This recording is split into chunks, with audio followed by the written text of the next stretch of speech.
Honorable Dr. Ben Amathila, representative of the Chief Mourner, Honorable Christine Walvis, Minister in the Presidency, Honorable Neville Andre Itope, Governor of the Erongo Region, Honorable Cabinet Ministers and Members of Parliament, Honorable Dr. Richard Chavi Kamwi, former Minister of Health, Honorable Alpheus Naruseb, former Minister of Works and Transport, His Excellency Ambassador Samuel Nuyoma, and former Governor of the Erongo Region, Honorable Regional Councillors of the Erongo Regional Council, His Worship the Mayor of Walvis Bay, Councillor Trevino Forbes, and other mayors of the local authorities present. The veteran of the liberation struggle, Meme Julia Nuyoma, children and family of our founding father and the father of the Namibian nation, senior national service chiefs from the security cluster, directors of the OMAs and the regional councils, chief executive officers of the local authorities, and chief executive officers of the state-owned enterprises, our local service chiefs, Pastor Jackie Fredericks, and all other religious leaders present, our traditional authority chiefs, distinguished guests, fellow mourners, ladies and gentlemen, all protocols duly observed. My name is Sam Ntelamo. I'm actually going to be your Director of Ceremonies this morning. I work as Chief Regional Officer at the Erongo Regional Council. I would like to thank the Honorable Governor for entrusting me with this heavy responsibility. Distinguished dignitaries, a good morning to you as we are a mourning nation.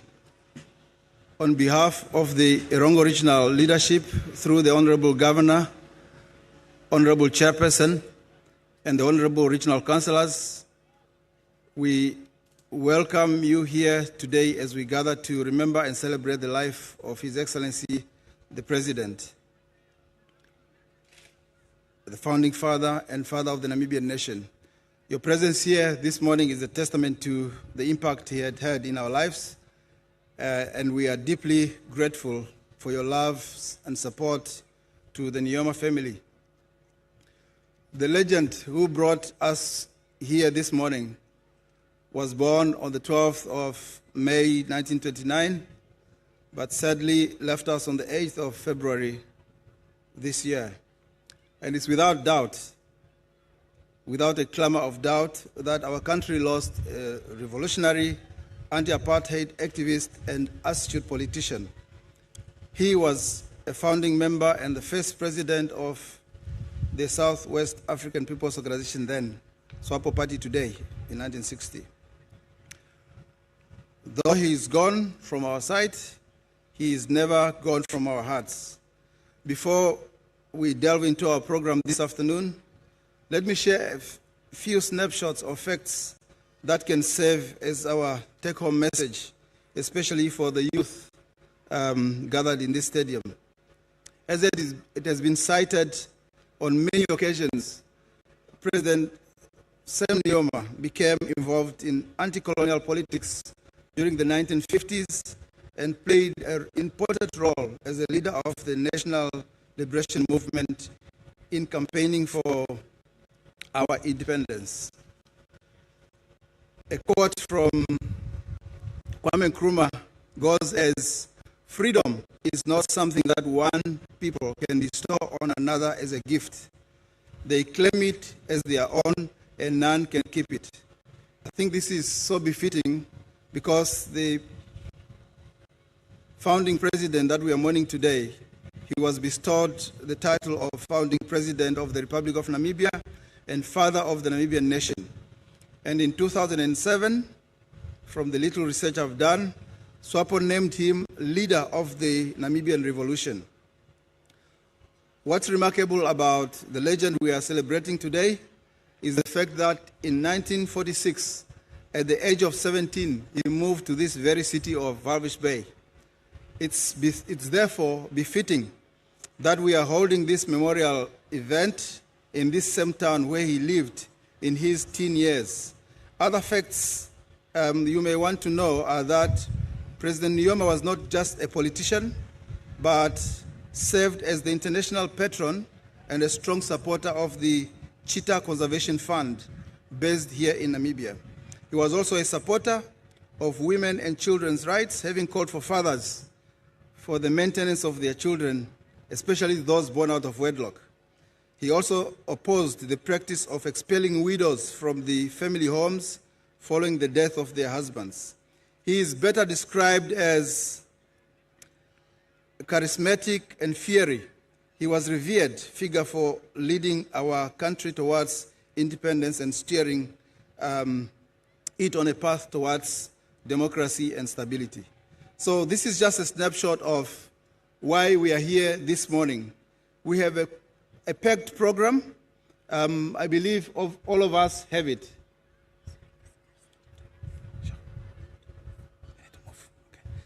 All right, before I move on, there are two cars that have to move. N27487 Swakopmund, N73928 Windhoek. There are two cars. The first one is N27487 Swakopmund. The second one is N73928 Windhoek. Please remove your car. Yes, we have a packed program, and we hope that we will befittingly deal with the program. We have just gone through the national anthems, and as the speakers would move forward, I'll introduce them and then give them a platform to address us. The program goes, and we are great. We have actually started an hour before the scheduled time of 14 hours, nearly 2 hours actually. Yes, after the national and AU anthems, we will have welcoming remarks from our Honorable Governor, Honorable Neville Andre, and then following that, we'll have performance by the Erongo Regional Singers. Please get ready wherever you are. We'll have a devotion by Pastor Jackie Fredericks from the Hosiana Lutheran Church. And then we'll have a eulogy that will be delivered by Honorable Alpheus Naruseb, former Minister of Works and Transport. And then there'll be a performance, and then the rest I'll announce as we move on. So, ladies and gentlemen, at this juncture, permit me to request my boss, the Honorable Governor of the Erongo Region, Honorable Neville Andre.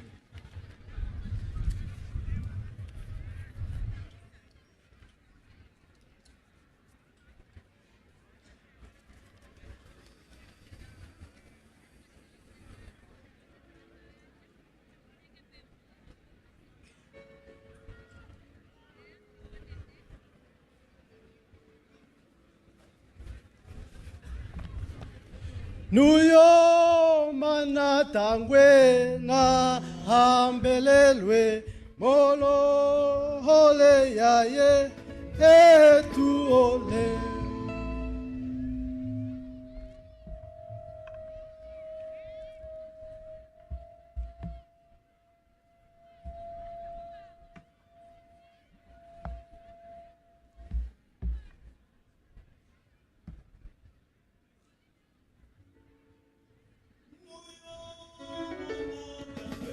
Na hambelelwe molo hole yaye etu ole.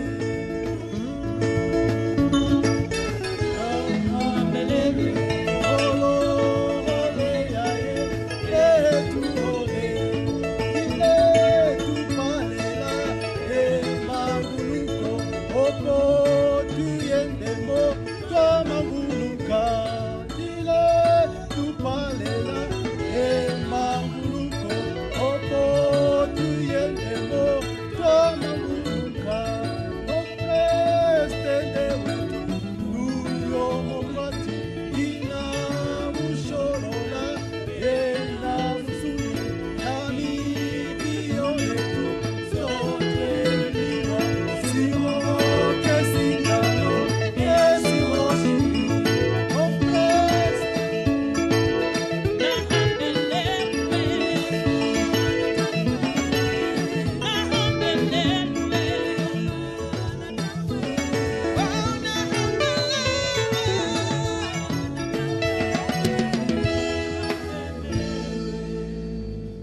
Thank you very much. Indeed, we must appreciate our founding president for the love he had for this nation.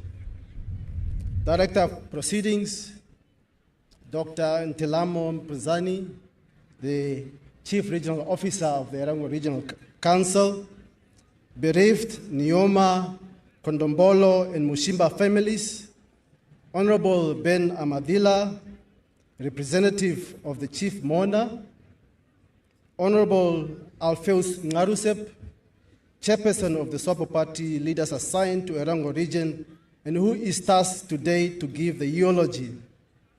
Honorable ministers present, honorable members of parliament present, as well as former ministers and former members of parliament present, honorable regional and local authority councillors, the mayors present, Comrade Daniel Utapi Muhuura, the Swapo Party Regional Coordinator, representative from political parties, esteemed members of the veterans of the liberation struggle of Namibia, religious leaders, members of the media, dear mourners, good morning.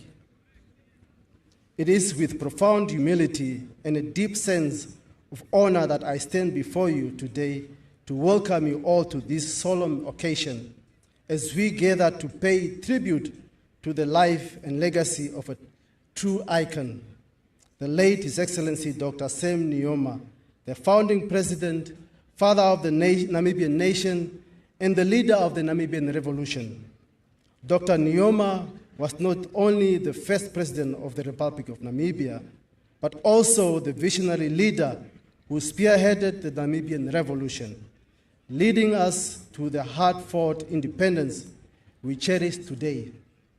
His unwavering commitment to justice, freedom, and equality has left a permanent mark on our nation's history, and his legacy will forever inspire generations to come. Today, as we reflect on his remarkable life, we are reminded of the special bond Dr. Nuyoma shared with the Erongo region.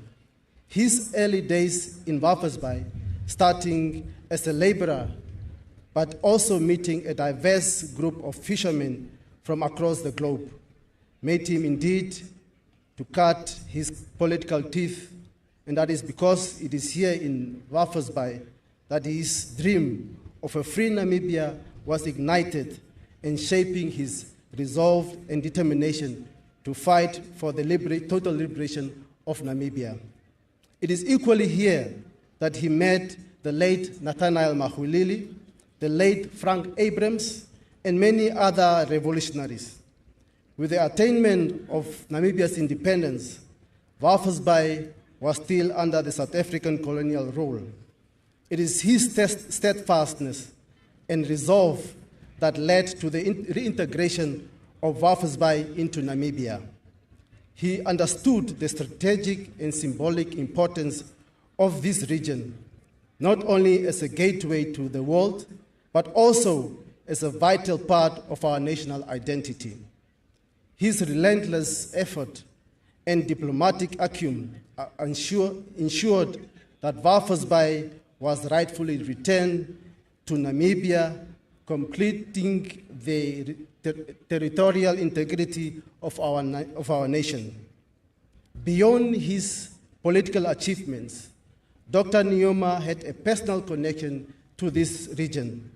He was not just a leader, but a citizen who called Erongo Region his home. He maintained residence in both Walvis Bay and Hendy's Bay, where he found solace and inspiration amidst the beauty of our coastline. His presence here was a testament to his love for this region and its people, and it is fitting that we honor him today in the place he held so dear. As we mourn his passing, let us also celebrate his life, a life dedicated to the service of our nation and its people. Let us draw strength from his courage, his vision, and his unyielding belief in a united and prosperous Namibia. To the Nuyoma, the Kondobolo, and the Mushimba families, we extend our deepest condolences and gratitude for sharing this extraordinary man with the entire nation. His legacy will forever remain a guiding light for us all. I want to thank you for being here today to honor the memory of a true statesman, a revolutionary, and a father of the nation indeed. And we want also to thank the central government for selecting Erongo Region to be one of those regions where the remains of the founding president should be mourned and also should lay in state. So we thank the central government and we welcome this gesture. With this, we want to say, may his soul rest in eternal peace, and this legacy, may it remain to unite us all as a Namibian nation. I thank you.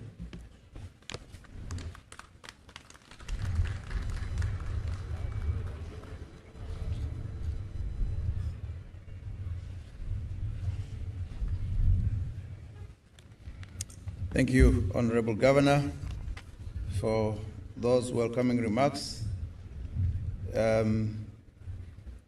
Yes, indeed, Walvis Bay, the Erongo region, were indeed the home to the founding president.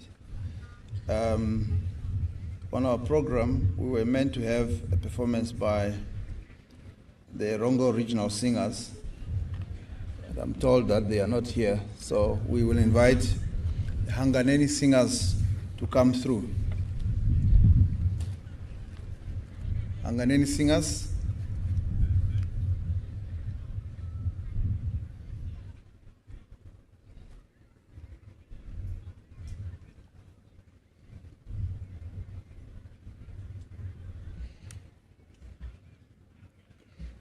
As they find their way, remember I said I'll be introducing the speakers with a brief of what I could collect.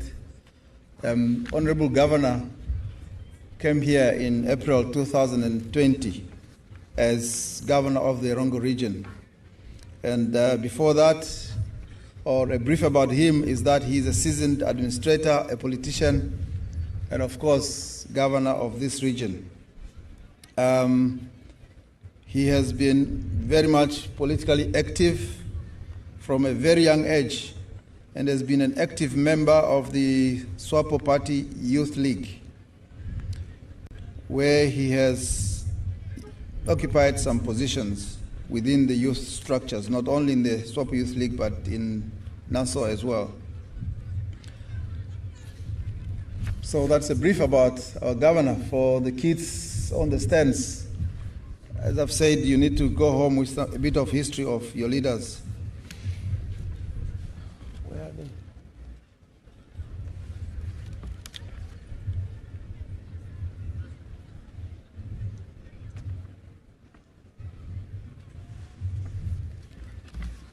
Hanganeni singers. Okay, we will take a break and ask Ndilimani to share with us a song.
Thank you very much. Thank you very much. Hanganeni Choir. Our next speaker is Pastor Jackie Fredericks, who is going to render a devotion and a prayer. Pastor Jackie Fredericks leads the Elsin Oceana Parish here in Walvis Bay. He is an active member of society and a force in the fight against social ills that affect the communities. Most importantly, popular affairs within the establishment of this town. Reverend.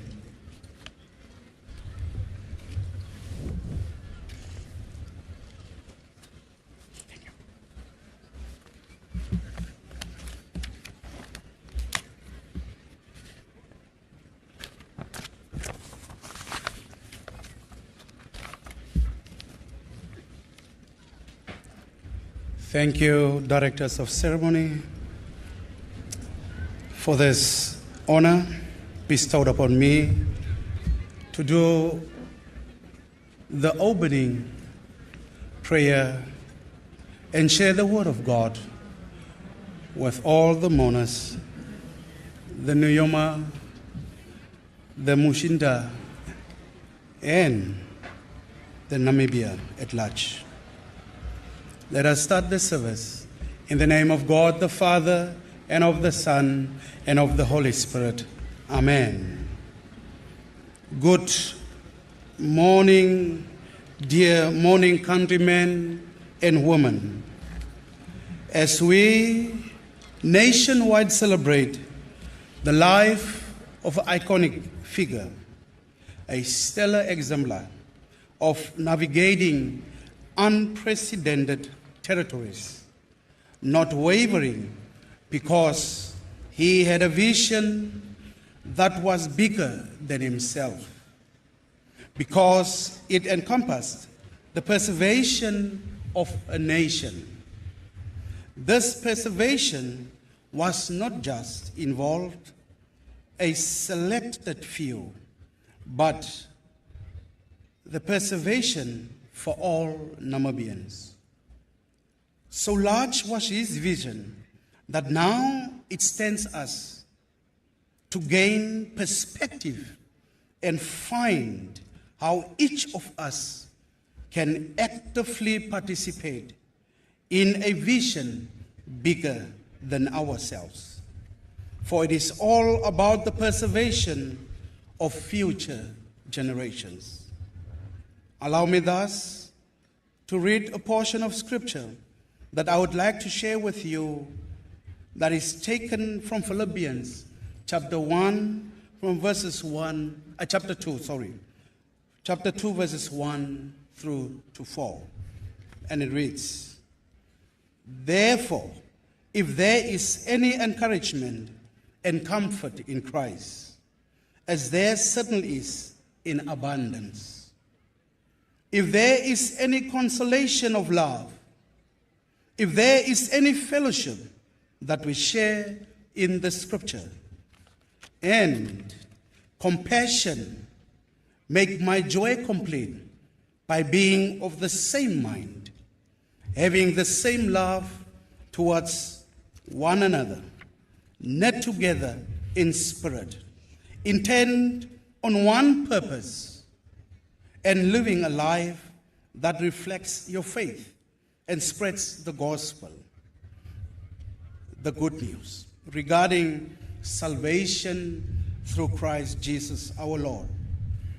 Do nothing from selfishness or empty conceit, through factional motives or strife, but with an attitude of humility, being neither arrogant nor self-righteous.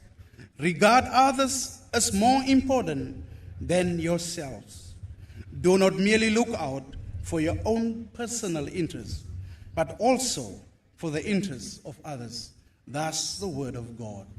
I would like to share or reflect on this a little bit. Dear mourners, dear Namibia, there are key factors where we as individuals and as a nation can emulate the legacy of the founding father of our nation. He unwaveringly stood for unity, meaning the state of being united or joined as a whole. Let us actively find ways to preserve our unity as a nation. Peace, which stands for freedom from disturbances, a state of tranquility. The pursuance of peace should be at the top of each and every one of our priority lists. Peace for self and all within our sphere of influence. Equality, the state of being equal, especially regards to status, rights or opportunities without reservation.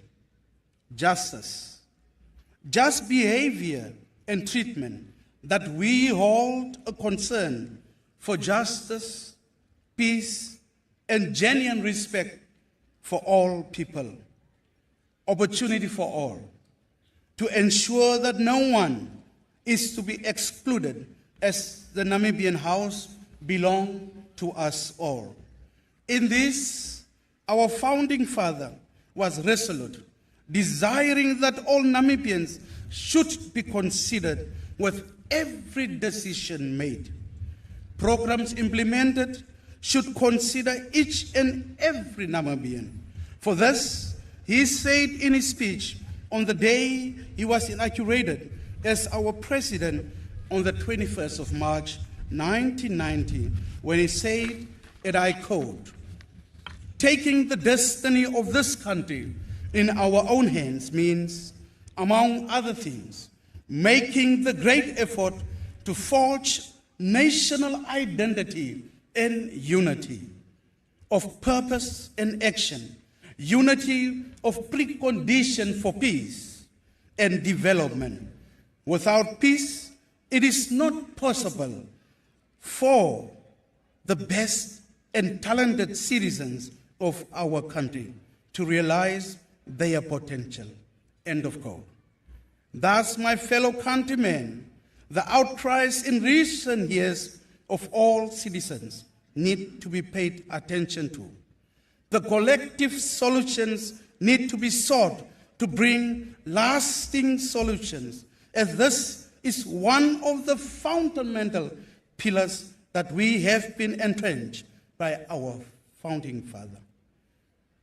I call for us all in leadership and positions of influence to remembrance and to attention to our foundational pillars that have been set and established. Let us actively participate in emulating from our great leader. Let their sacrifice not be in vain. Let us build our Namibian house together, because together we can definitely make it. In conclusion, allow me to leave you with another quote by our late founding father, Dr. Sam Savishuna Nuyoma. I quote, "Our achievement of independence imposes upon us a heavy responsibility, not only to defend our hard-won liberty, but also to set ourselves higher standards of equality, justice, and opportunity for all, without regard to race, and to complete this journey, the creed or color. These are the standards from which all who seek to emulate us shall draw inspiration.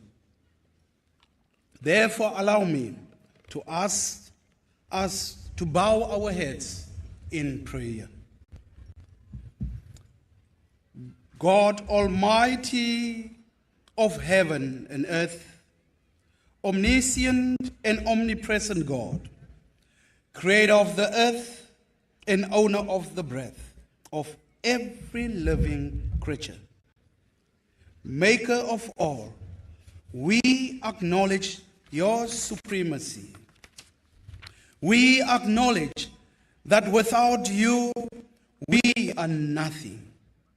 For in you we move, live, and have our being. Grant our nation solace in this time of bereavement.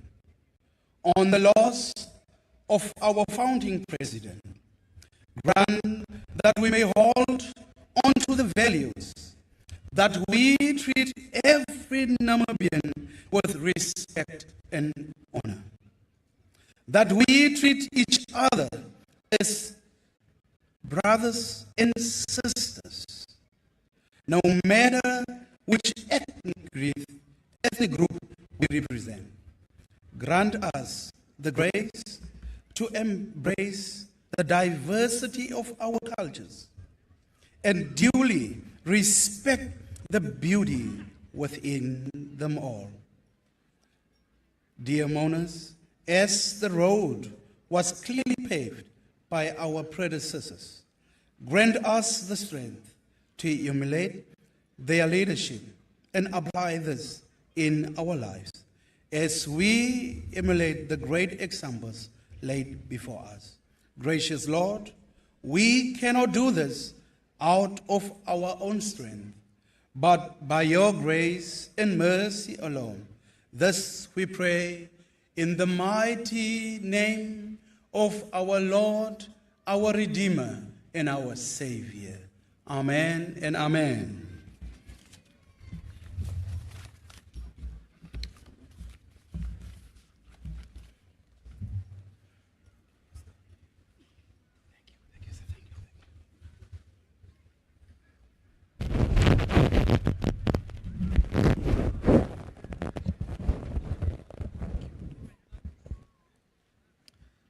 Thank you very much, Pastor Fredericks, for the inspiring word from the Holy Bible. We are moving on with our program. At this juncture, our next speaker will be Honorable Alpheus Aruseb, former Minister of Works and Transport. He will deliver a eulogy of the founding father. Honorable Aruseb is a Namibian politician who has served in the cabinet of our country in various positions. A member of the Southwest African People's Organization, Swapo at the time, Honorable Aruseb had served in the cabinet since 1997 and the National Assembly since 1995. Born in Usakos, Erongo Region, he attended school at the Martin Luther High School in Okombahe. Thereafter, he worked for the Rossing Uranium in several positions. The literature I've searched confirms that Honorable Aruseb joined Swapo in 1975 at the age of 21. And during the run-up to independence in the late 1980s, he was the internal Swapo Secretary for Economic Affairs. He served the party as head of information and publicity from 1992 to 2002. It's important to observe, ladies and gentlemen, that Honorable Aruseb was not only a minister, but he was also awarded the Most Brilliant Order of the Sun, second class, for his distinguished service above the call of duty in August 2004 by the current president, His Excellency President Nangolo Mbumba. Honorable Sir.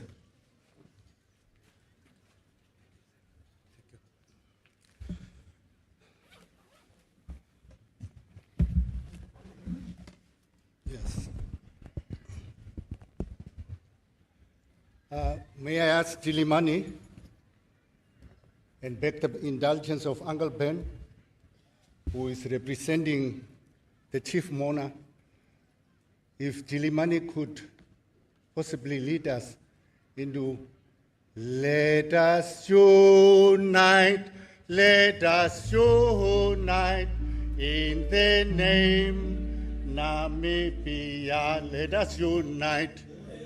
Unite, let us unite in the name Namibia. Atanhaure, Atanhaure, Atanhaure, Namibia. Yakarom, Katuane, Katuane, Katuane, Menara. Namibia, Anganeni, Anganeni, Anganeni, Omorwa, Namibia.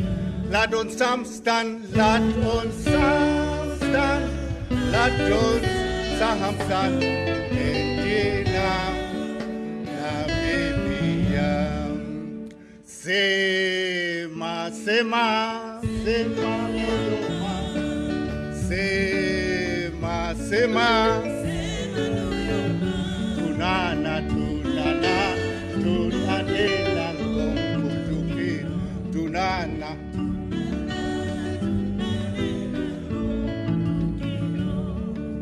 David, David, David Meroro, David, David.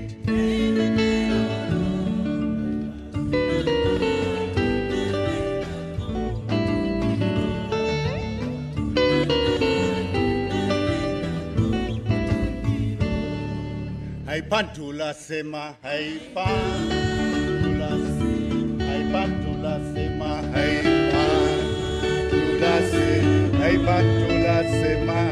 pantula sema.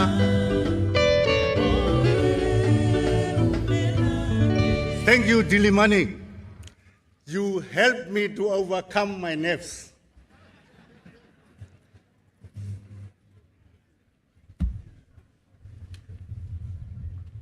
Director of Ceremonies, I feel profoundly humbled by the gesture of the Nuyoma, Kontombolo, and the Musimba families to have identified me to come and read the eulogy as they have so kindly prepared. And Uncle Ben, for me, you remain Uncle Ben. Comrade Amathila Ben, representing the Chief Mourner. I am equally, distinctly honored and humbled that I, at significant occasions, continue to be following in your footsteps. And if you would allow me, without too much ado, I shall continue doing the responsibility that I was entrusted with. And I am starting to read. Fellow mourners, on Saturday, the 9th of instant, that is February 2025, Namibia woke up to the sad news that Dr. Semsafisuna Nuyoma, the founding president and father of the Namibian nation, was no more. As he passed at around 11:45 on Saturday, the 8th of February 2025. The whole nation was saddened and devastated by this sad news. The name Sam Nuyoma is a household name. It symbolizes our resilience in the crucible of our national liberation struggle for freedom and independence. Founding president was the epitome and embodiment of our liberation struggle. The world came to know Namibia through him and Swapo, which he led for 47 years.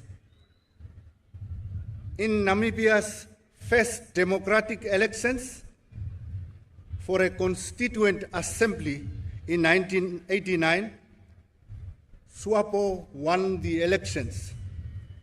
After the adoption of the Namibian Constitution on the 9th of February 1990, President Sam Nujoma was unanimously elected by the National Assembly as the first president of the Republic of Namibia on the 16th of February 1990. On the 21st of March 1990, President Nuyoma was sworn in as the first president of the Republic of Namibia by the United Nations Secretary General Javier Perez de Cuellar. He was re-elected for 2 more terms in 1994 and 1999 in recognition of his wise and dynamic leadership. On that occasion, in his inaugural speech, President Nuyoma said the following. Allow me to quote. For the Namibian people and for myself, not me, Tadeguru Nuyoma, this day, the 21st of March, 1990, is the most memorable and indeed the most emotional moment in the annals of our history. This solemn hour is the moment which our people have been waiting for more than a century. This is the day for which tens of thousands of Namibian patriots laid down their lives, shed their precious blood, suffered imprisonment, and a difficult life in exile, close of quote. President Nuyoma also stated on that solemn occasion that, and I'm quoting him again, our nation blazed the trail to freedom. It has arisen to its feet. As of today, we are masters of this vast land of our ancestors. The destiny of this country is now fully in our hands, in our own hands. We should, therefore, look forward to the future with confidence and hope, close of quote. In conclusion, founding president moved, and I quote him again, in the name of our people, to declare that Namibia is forever free, sovereign, and independent, close of quote.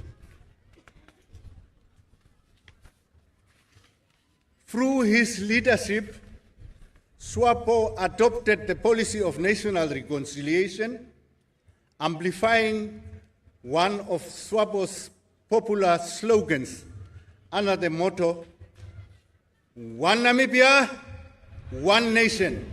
One Namibia."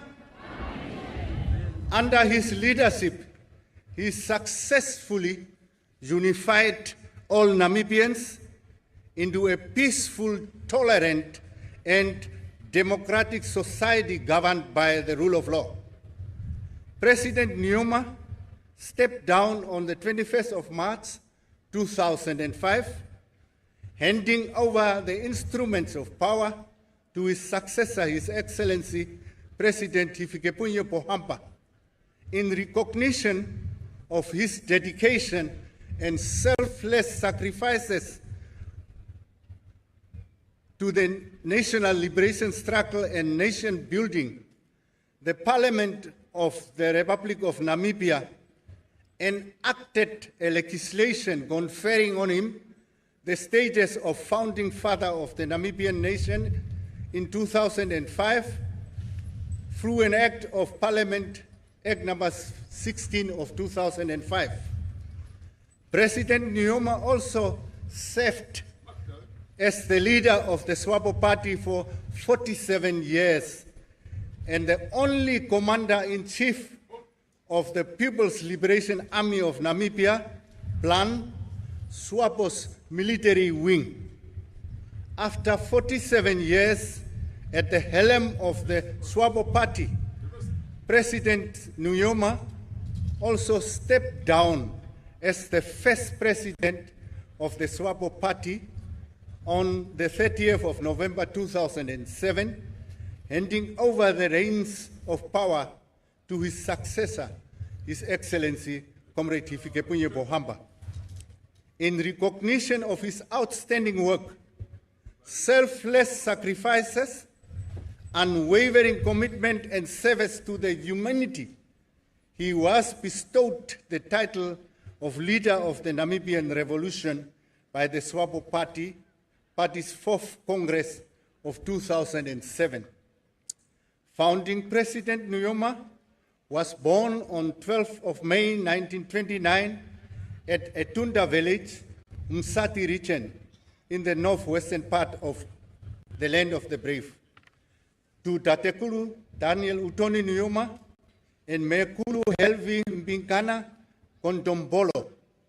President Nuyoma's parents, like his grandfather and many generations before them, were born in Ukwambi district and were both from the royal families of that area. He was the firstborn in a family of 11 siblings, and I am citing them in the order that they were born to: Tatekuru Daniel Utoni Nuyoma, and Mekulu Helvi Mpinkana Kontombolo. Sem Shafisuna, firstborn, Maria Nandingolo, Frida Nanjala, Sofia Napopie, Iskia Asino, Monosiso, Noah Malima, Stefanos Omacano, David Elao, Elias Sivute,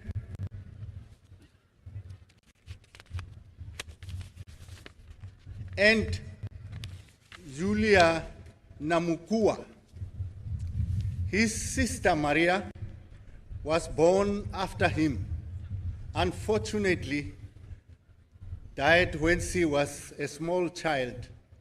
Dr. Nuyoma also lost his sister, Meme Sophia Asino, near Nuyoma, to COVID-19 in September 2020. And in June 2024, he lost another sister, Meme Frida Nanjala Chikongo, near Nuyoma. There were 6 males in total. One of his brothers, Elias Sivute Kanyeke, who also joined the liberation struggle in exile, unfortunately died in the course of the struggle as a combatant of the People's Liberation Army of Namibia, PLAN, Swapo's military wing. With the passing of President Nuyoma himself, there are now 2 males left, Tate Hiskia Asino Nuyoma and Tate Noah Malima Nuyoma. There were also 5 females, and now there is only 1 left, their last-born sister, Meme Julia Namukua Iambo.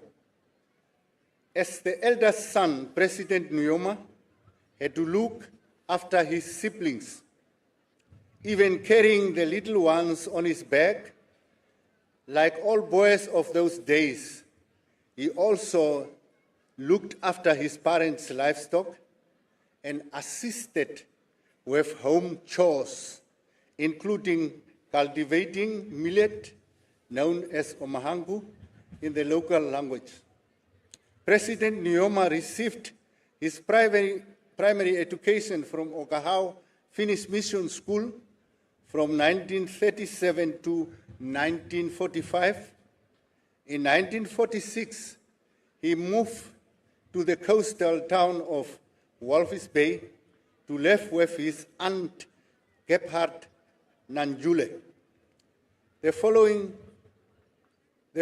year, at the age of 17, he got his first employment in a store where he was earning a monthly salary of 10 shillings.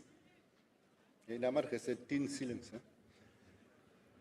was in Walvis Bay that he got exposed to modern world politics when he met soldiers from Argentina, Norway, and other parts of Europe who had been brought there during World War II.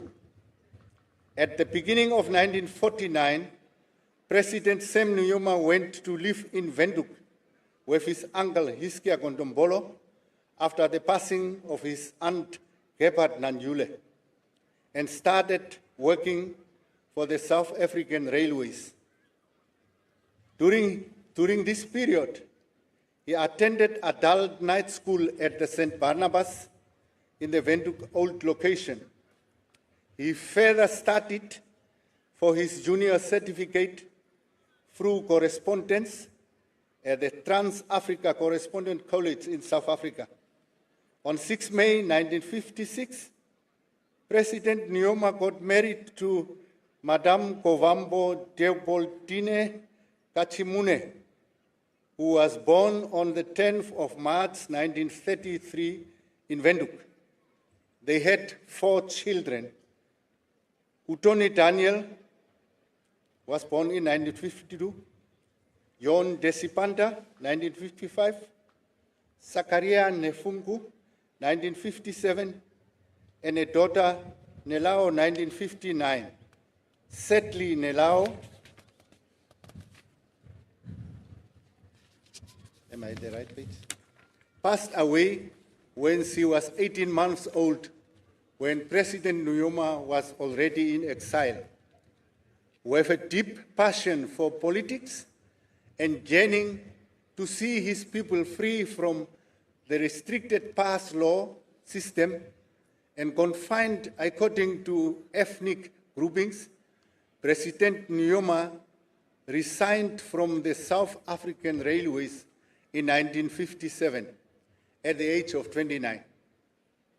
He did so with the purpose of devoting his time to politics and follow in the footsteps of Namibia's forefathers who participated in wars of resistance against colonialism, such as Chief Hendrik Witbooi, Chief Jacob Morenga, Chief Samuel Maharero, Chief Mantumenija Demufayo, and Chief Ipumpuya Sirongo. At that time, the idea of South-West African politics was still developing from 1947, when Chief Hosea Kutako, the paramount chief of the Ovaherero people, was visited by Reverend Michael Scott, who worked as a British clergyman with the Anglican Church in South Africa and spoke genuinely to the indigenous people as equals. Reverend Michael Scott became the first link of the indigenous people with the outside world and helped to start the long struggle for Southwest Africa, freedom and independence by demanding the end of South African colonial occupation and placing the then Southwest Africa under the United Nations trusteeship system. Through this, President Nuyoma petitioned the United Nations in the late 50s, together with Chief Hosea Kutako, Samuel Witbooi, Theophilus Handumpangela, Antima Herman Toevo Yatoevo, among others. On 19 April 1959, President Nuyoma co-founded the Ovamboland People's Organization, OPO, in Windhoek together with Jacob Kahangwa, and was elected as the president of OPO, marking a new chapter of organized resistance against settler colonial rule. At the time, African residents in the capital Windhoek lived mainly in the so-called old location, which was close to the center of town, while contract workers were accommodated in a separate compound. Their residents were supposed to relocate to a distant new township called Katutura. Subsequently, President Nuyoma, together with Wacha Kaukwetu of Swanu and Moses Karweb and others, organized resistance against the forced removal of the inhabitants of the old location to the new township of Katutura, which was based on the apartheid policy of tribal and racial segregation. Protests against the forced removal escalated on 10 December 1959 when the police opened fire, killing 12 innocent people, among them Anna Kakurugade Mungunda, and wounding 44 others. After the massacre, President Nuyoma was arrested and charged for organizing the resistance as the president of OPO, and was instrumental in mobilizing the workers to join OPO. By the directive of the OPO leadership and in collaboration with Chief Hosea Kutako, he went into exile. In the morning of 29 February 1960, President Nuyoma jumped bail and was driven from Windhoek old location to Hobapes by Johannes Karuaihie, who was going to Ochinene and Epukiro. From Hobapes, he continued after midnight to the border between Southwest Africa and British Bechuanaland Protectorate. He was given a lift in a truck driven by a man named Ludwig Stanley, who dropped him about 20 kilometers from the border post, where he went on foot until he had to crawl under the border fence into the British Bechuanaland Protectorate on the 1st of March 1960. And that is the day that the founding father would be laid to eternal rest.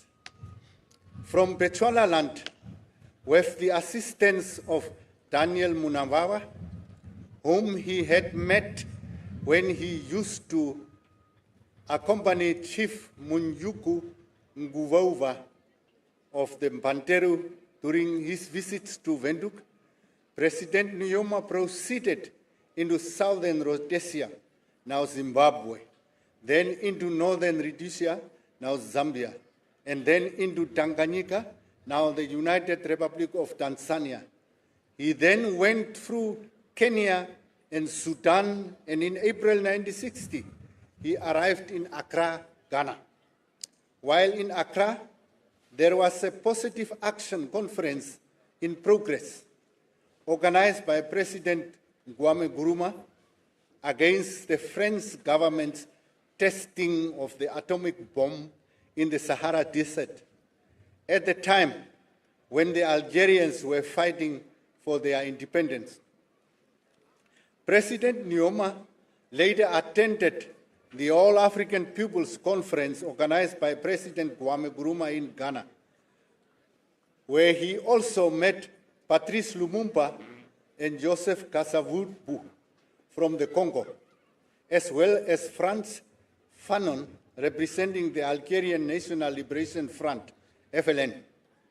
After Ghana, President Sam Nujoma proceeded to Liberia and finally reached the United States of America in June 1960, where he joined the late Mburumba Gerina, who was already in New York, with Reverend Michael Scott and Fanuel Godongwidi appearing before the United Nations Committee on Southwest Africa.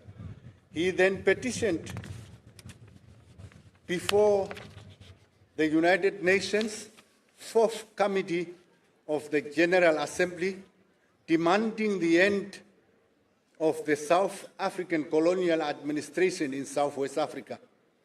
Other Namibians who petitioned at that time were Reverend Marcus Koper from Guahanas, Hans Bierges and Ismail Fortune, Moses Daroep and Sedekia Ngavirue reached the United Nations the following year in 1961. They all acted as a group and not as representatives of different parties. Meanwhile, OPPO was renamed the Southwest Africa People's Organization, SWAPO, on the 19th of April 1960, and President Nuyoma was elected as the president of the movement in absentia. Earlier in January 1961, President Nuyoma returned to Africa after he spent 6 months in New York and started to open SWAPO's external offices starting in Dar es Salaam, Tanzania. At the beginning of March 1961, President Nuyoma attended the third All-African People's Conference in Cairo, Egypt, which was hosted by President Gamal Abdel Nasser. President Nuyoma requested President Nasser to offer the opportunity of military training to SWAPO members, and Nasser assured him of such opportunities. During the course of the conference, President Nuyoma met a representative from the Yugoslav government who invited him to Belgrade to meet President Josip Broz Tito. He later attended the formation of the non-aligned movement in Belgrade in 1961. That same year, President Mwalimu Kabaranj Julius Nyerere formed the Pan-African Freedom Movement of East, Central, and Southern Africa, known as PAFMECSA, which played an important role by uniting the African liberation movements. In May 1963, President Nuyoma went to Addis Ababa, Ethiopia, to witness the formation of the Organization of African Unity, OAU. The OAU was formed by 32 African states. Later on, the OAU set up the African Liberation Committee, the OAU's coordinating committee for the liberation of Africa, with headquarters based in Dar es Salaam, Tanzania. The same year, President Nuyoma opened Swapo's office in Algiers, Algeria, at the time of invitation to Ahmed Ben Bella, the first Prime Minister of independent Algeria. President Nuyoma used that opportunity to lobby for military. Thank you. Thank you. Thank you. I was trying to play brief.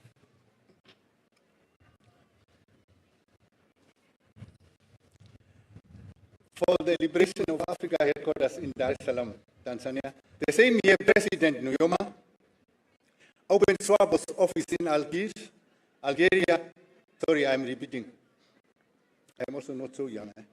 At the time of the invitation of Ahmed Ben Bella, the first Prime Minister of independent Algeria, President Nuyoma used that opportunity to lobby for military assistance for Swapo. President Nuyoma was given 4 weapons, 2 Pepesha submachine guns and 2 TT pistols with spare magazines, which he carried in a bag all the way from Algeria to Dar es Salaam. That's dedication, devotion to the cause.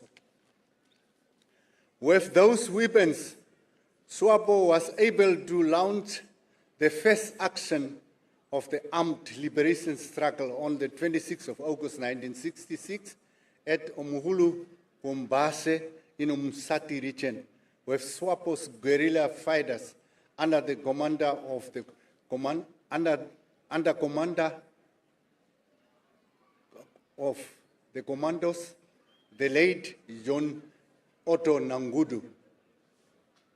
In March 1966, in a bid to test South Africa's claims at the International Court of Justice at The Hague, that Namibians in exile were free to return, President Nuyoma, accompanied by former President Hifikepunye Pohamba, chartered a plane to Windhoek. On arrival at the airport, they were arrested and deported back to Zambia on the 21st of March 1966. After the battle at Muhuura, Mombasa, many Swapo leaders were detained and put on trial under the South African Terrorism Act, which was rushed through Parliament in June and gazetted retrospectively to 1962 to enable the South African courts to sentence Swapo's freedom fighters to death. Among them were the late Comrade Eliaset Tuhateleni, Kahumba Kandola, and Antima Hermatoevo Yatoevo, who was sentenced to 20 years imprisonment and spent 18 of those years on Robben Island. Under President Nuyoma's leadership, from the 26th December 1989 to the 2nd January 19... Sorry, I will take it again. Under President Nuyoma's leadership from 26 December 1969 to 2nd January 1970, Swapo held its consultative congress at Tanga in Tanzania, which helped the movement to have proper structures, such as the People's Liberation Army of Namibia Plan, Swapo Military Wing, Swapo Women Council, Swapo Elders Council, and Swapo's Youth League, including the affiliated workers' unions. This helped Swapo to carry out the liberation struggle effectively based on its three-pronged strategy of the political front, the diplomatic front, and the armed liberation struggle. On the diplomatic front, Swapo was closely working with the OAU and the non-aligned movement, as well as all progressive countries and the anti-apartheid movement in order to isolate the white minority South African regime. Against this background, Swapo was recognized as the sole and authentic representative of the Namibian people and was granted observer status at many international forums, as well as embassies, especially in India and Iran. On the political front, Swapo was able to mobilize the people of Namibia to join the liberation struggle. This came after President Nuyoma in May 1962 asked for 2 volunteers to go on a mission to carry out political mass mobilization inside Namibia. Comrade, thank you. Comrade Lucas Hifikepunye Pohamba and Eliater Muatale volunteered first. On the military front, Swapo was able to effectively use modern guerrilla warfare tactics and strategies, causing heavy casualties on the enemy forces of the South African apartheid regime, including its stooges of the so-called Southwest Africa Territorial Forces, SWATF, and the Kufuts by the gallant commanders of Plan such as late Topias Hanyeko, Peter Nanyemba, Dimo Hamambo, under the capable leadership of President Sam Nuyoma, as the only commander-in-chief of the People's Liberation Army of Namibia Plan, Swapo's military wing. From 1977 to 1978, President Nuyoma led the Swapo negotiations team between the Western Five Contact Group and South Africa on the one hand, and the frontline states, Nigeria on the other, which culminated in the adoption of the United Nations Security Council Resolution 435 of 1978. However, the Reagan administration tried by all means to prevent the implementation of Resolution 435 and linked the issue of the independence of Namibia to the withdrawal of Cuban internationalist forces from Angola. The war culminated in the historic and decisive Battle of Cuitocone Valley, where the combined FAPLA forces of Angola, together with the Cuban internationalist forces and the combatants of the People's Liberation Army of Namibia Plan, inflicted heavy casualties on the enemy forces, forcing the apartheid regime to the negotiation table. Thereafter, on the 19th of March 1989, which resulted in the implementation of the UN Security Council Resolution 435 in 1989.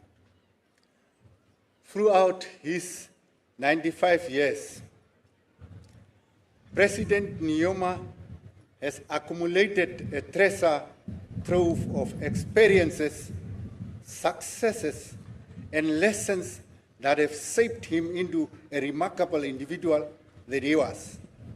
His affectionate laughter and smile.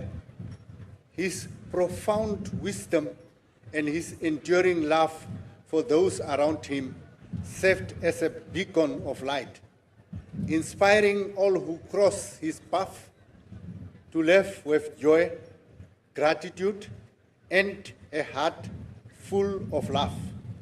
President Nuyoma's legacy stretches across all generations, forming a formidable bridge between the 20th and the 21st centuries, between old and young, between the generation of the liberation struggle and the born free. His journey through the 9.5 decades is testament to the power of human resilience and the wisdom that comes with age.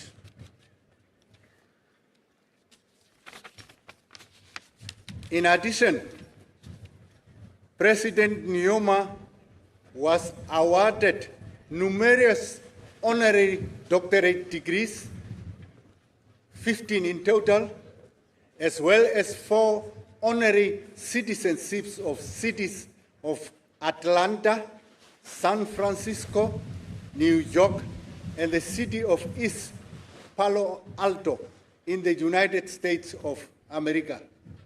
Similarly, President Nuyoma obtained his Master of Science degree in geology after 4 years of study and research at the University of Namibia, UNAM, in Windhoek on the 24th of April 2009. He did this with the aim to motivate young Namibians to study and become geologists, medical doctors, engineers, marine biologists, agriculturists, pharmacists, teachers, nurses, etc., etc. His Excellency President Sam Shafisuna Nuyoma is survived by his dear wife, Madame Teoboltine Govambo Nuyoma, and 3 children, namely Utoni Daniel Nuyoma, Zakaria Nefunku Nuyoma, and Usuta Nuyoma Imbili. They were also blessed with 24 grandchildren, 11 great-grandchildren. He is equally survived by 3 siblings and many nieces and nephews, including many adopted children.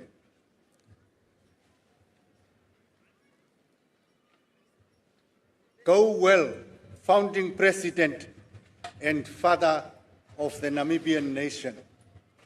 Go well, the leader of the Namibian revolution.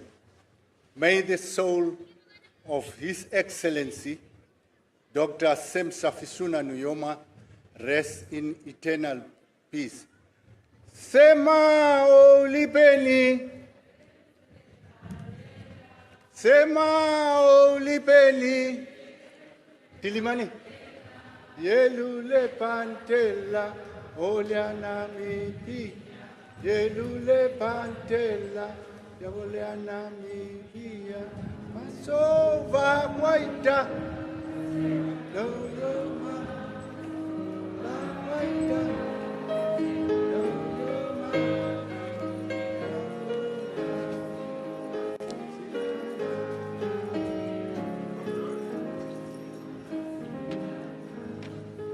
Let us unite in the name Namibia, let us unite.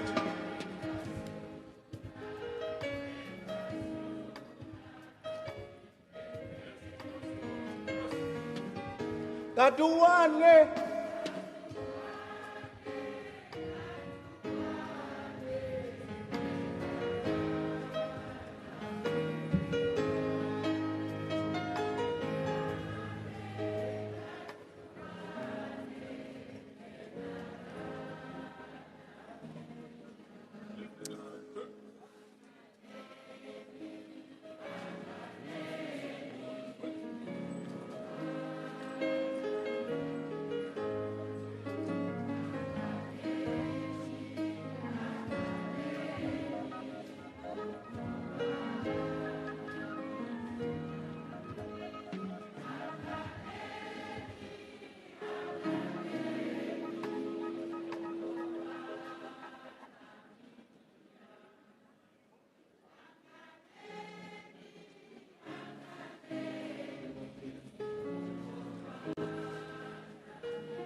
Thank you very much for the eulogy, Honorable Aruseb.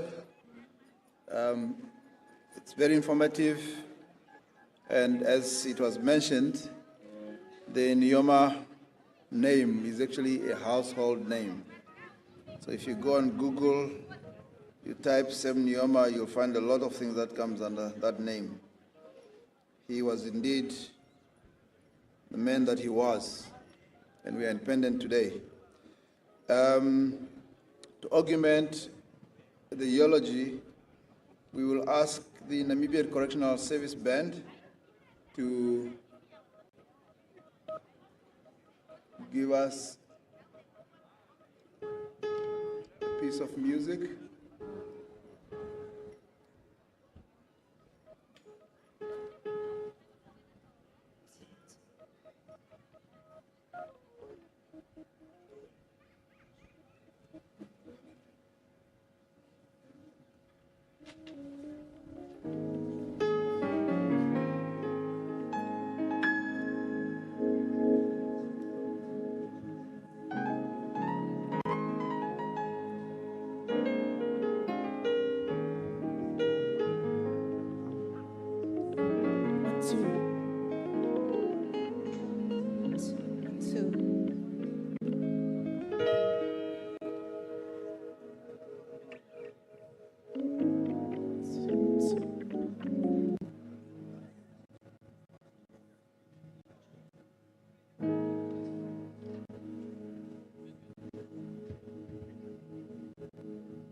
Thank you.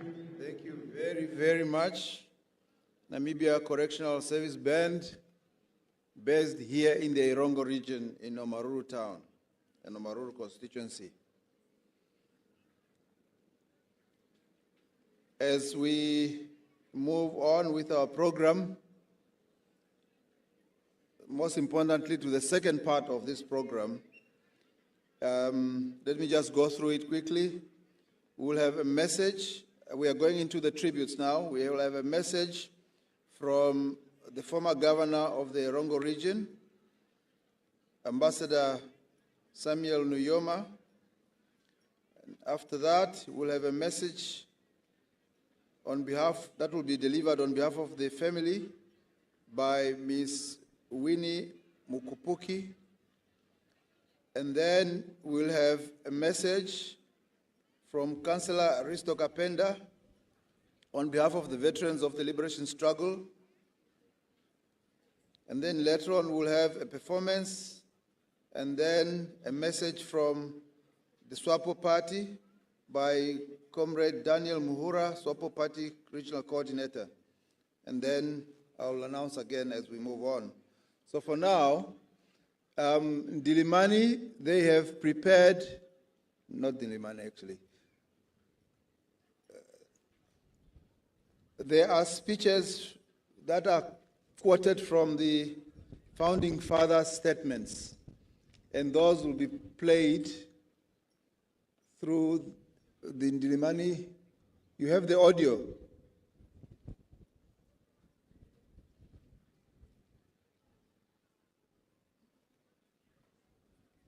Where's the guy? Ready? Good. This is an audio that quotes the founding president.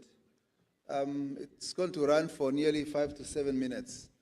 So I urge ourselves to listen attentively and get the messages out of it.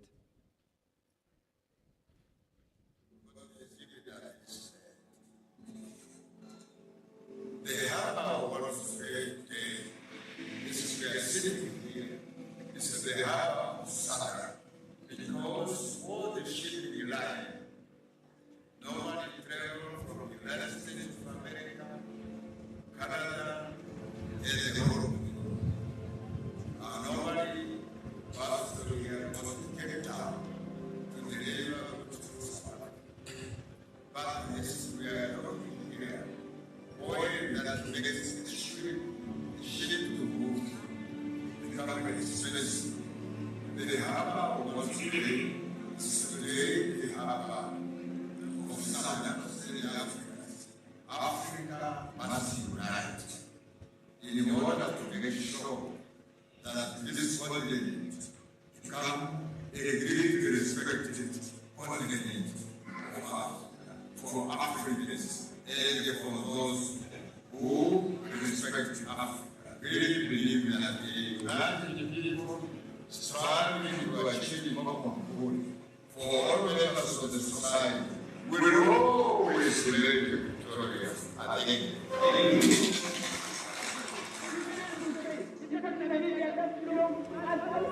Namibia belongs to the African continent. It belongs to Zambia. It belongs to Angola. It belongs to Algeria. Inasmuch as Zambia belongs to us.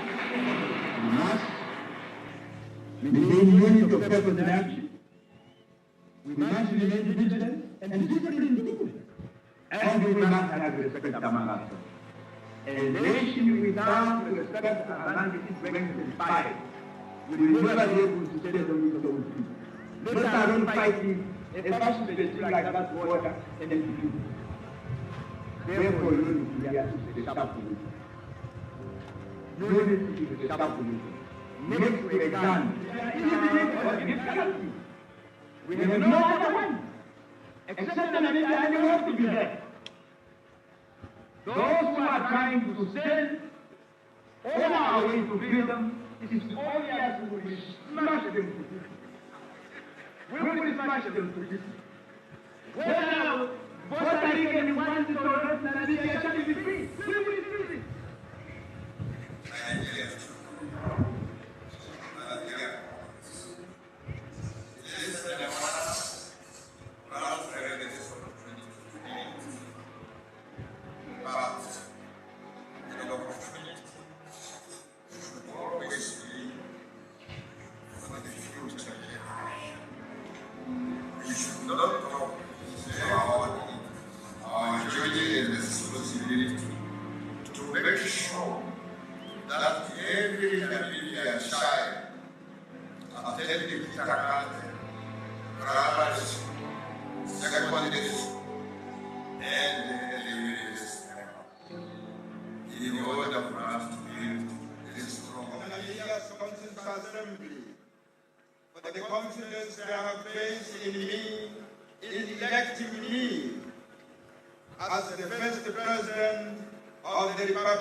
I pledge to do my utmost to uphold the Constitution of the Republic and to honor the trust which the Namibian people have bestowed upon me to lead this new nation at this critical juncture.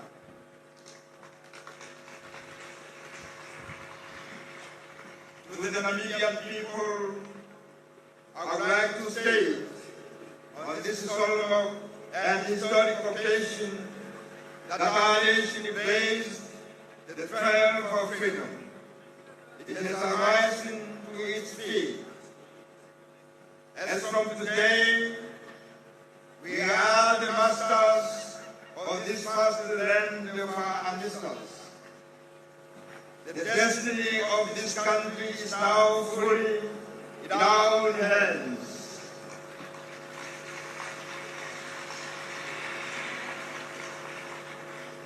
We should therefore look forward to the future with confidence and hope. Taking the destiny of this country in our own hands means, among other things, making a great effort to forge national identity and unity. Our collective security and prosperity depend on our unity of purpose and action. Unity is a precondition for peace and development. Without peace, it is not possible for the best and the talented citizens of our country to realize their potential.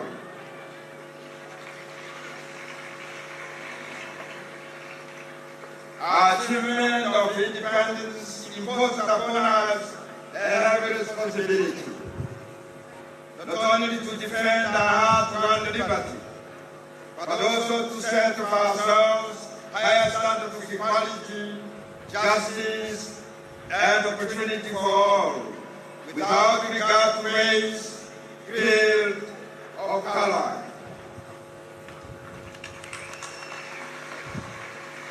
These are the standards from which all we seek to emulate as shall draw inspiration. Master of Ceremony said, in accepting the sacred responsibility which the Namibian people have placed upon me as the first President of the Republic of Namibia, I would like to bow and pay homage to our fallen heroes and heroines, whose names Namibia's present and future generations will sing in songs of praise, and whose martyrdom they will intone. In conclusion, I move in the name of our people to declare that Namibia is forever free, sovereign, and independent. I thank you.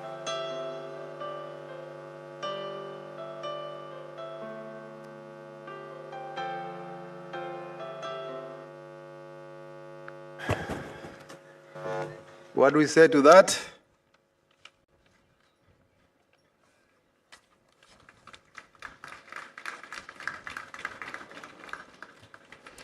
A great statement he was. So many things that we can learn from those statements. Destiny in our hands. They say, though he is gone from our sight, he's never gone from our hearts. So as we move on now to the tributes, we will ask Ambassador Samuel Nuyoma, former governor of the Erongo Region and ambassador to Brazil, to deliver his message. Like I've said in my introduction, if I can give you a glimpse of who Ambassador Samuel Nuyoma is, he has served Namibia as ambassador to Brazil, but before that, he had also served as governor of the Erongo Region and was elected councillor for Swapo constituency in 2004. Say you have the floor.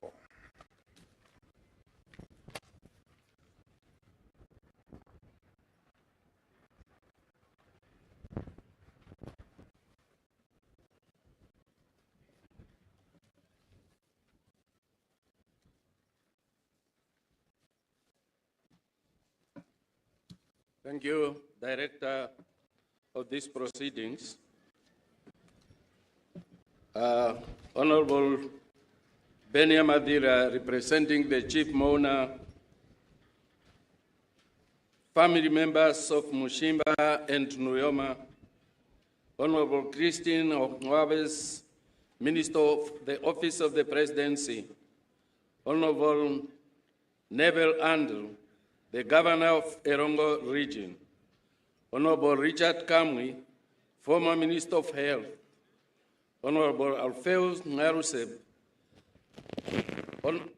former Ministry of Works and Transport, Honorable Benita Imbaba, Chairperson of the Regional Council, Comrade Daniel Muhuura, the Swapo Party Regional Coordinator, fellow Meme Julia Nuyoma, fellow Manasse. We are gathered here today in honor and reflection and to bid farewell to a great leader, a true giant of history, our founding father, Dr. Sam Shafishuna Nuyoma. A revolutionary icon has departed the land of the brave, a land that he sacrificed so much to establish, a land where democracy, freedom, and justice prevail for all its citizens. It is indeed a deep sense of realization to know that the revolutionary voice of our commanding chief of the Namibian nation has been silenced. A voice that once enthused with inspiration and empowerment, urging our youth to aspire to work towards their own development and to embrace the pursuit of scientific and technological knowledge to further the progress of our nation. In his wise, revolutionary voice, he once said, and I quote, "Education is to unlocking the full potential of our nation," end of the quote. With those powerful words, he emphasizes his belief in every Namibian child. Today, the void left by his absence is palpable. Our hearts are heavy, yet we stand united in celebration of his life, his legacy, and the incredible sacrifices he made for Namibia. Dr. Sam Shafishuna Nuyoma, the first president of the Republic of Namibia, was not only a visionary and a revolutionary leader, but a humble servant of the people. His commitment to the establishment of democratic government based on human rights and the rule of law was steadfast. He championed education, agriculture, and rural development, areas that were paramount to uplift the previous disadvantaged and marginalized people of Namibia. As we reflect on his legacy, let us not forget the many faces of Dr. Nuyoma's leadership. Through his tireless efforts, Namibia was able to secure independence from colonial oppression. But his vision was not just one of political liberation. Dr. Nuyoma was driven by the belief that true freedom comes with economic independence, the empowerment of the people, and above all, the transformative power of education. He knew that education was the key to building a prosperous, self-reliant, and harmonious nation. He made sure that even in the regions, he directed the youth to embrace education and to study hard, because, as he often said, knowledge will empower them to shape the future of our great country. His message was clear: go to school, work hard, and use your skills to contribute to the development of Namibia. Indeed, Dr. Nuyoma's love for our children was boundless. The children of the mighty Erongo region, particularly in Swapo and all the coastal towns, will forever remember his kindness, especially the annual Christmas parties he organized, events filled with laughter, joy, and wisdom. He always encouraged them to respect their elders, to dedicate themselves to their studies, and to live by the motto that became the backbone of our nation: one Namibia, one nation. He wanted them to know that united they could overcome any challenge and build a future prosperity for all. As we mourn his loss, we must also honor his extraordinary contribution. Let us continue to remember Dr. Sam Shafishuna Nuyoma, not just as our founding president, but as freedom fighter whose unwavering dedication brought Namibia to its feet. In 1990, his life was sacrificed for the well-being of our people, and his work in education and empowerment has left an indelible mark on the generations who benefited from his wisdom and guidance. I implore the youth of Namibia, those who were touched by his wisdom, to carry his legacy forward for the generations to come. In honor of his legacy, we all must play our role to preserve the dream of our founding president, an educated, united, and prosperous Namibia. In this way, his memory will live on in the hearts of all who have walked in the path of progress and peace. Dear fellow mourners, as we reflect on the life of Dr. Nuyoma, we are reminded of the immeasurable sacrifices he made for our country. He has touched countless lives with his wisdom, his compassion, and his unyielding determination. Today, we accept that he has run his race and his mission is complete, securing the peace and stability that we, the people of Namibia, enjoy today. We now carry forward his vision into the future. Our founding president now looks upon us from a different realm, but his revolutionary spirit continues to live on with our memories and in the very fabric of this nation.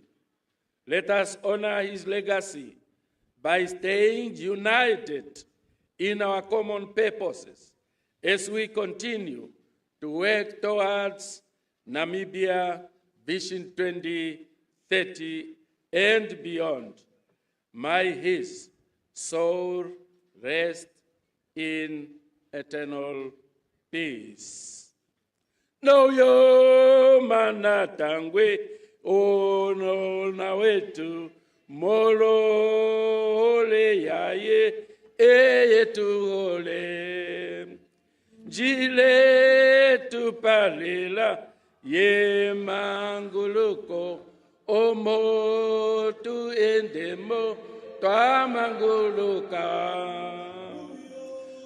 manatangwe na mangulule molole yaye eyihole.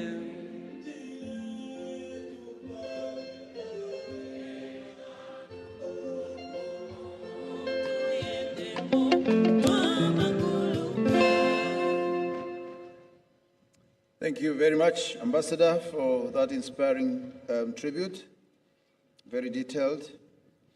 At this juncture, we'll have a message on behalf of the family that will be delivered by Ms. Winnie Mukupoki, who is the granddaughter of the founding president. She currently resides in the region.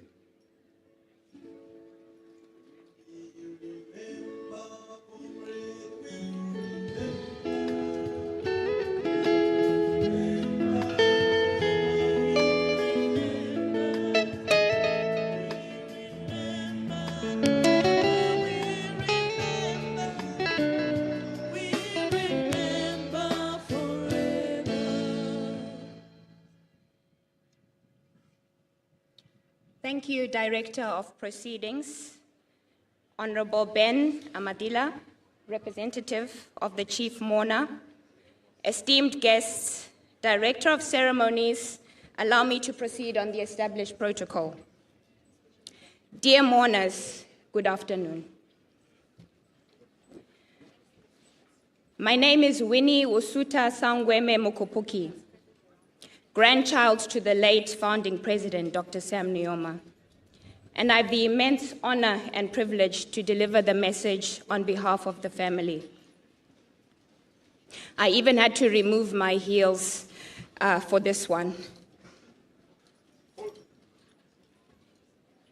On behalf of Mekulu Kovambo Nuyoma and the family, we would like to thank the Head of State, His Excellency Dr. Nangolo Mbumba, for conferring a highest honor and a state funeral to the founding president, Dr. Sam Nujoma, or as we fondly knew him, Tatekulu.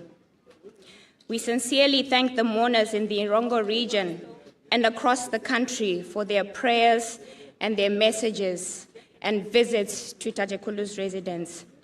It was so heartwarming coming from the airport and driving through the streets of Walvis Bay and seeing all the children and the people of the town standing and giving their last respects to him. It was very moving. Your support brings us comfort, and we are grateful to know we are not alone during this difficult time.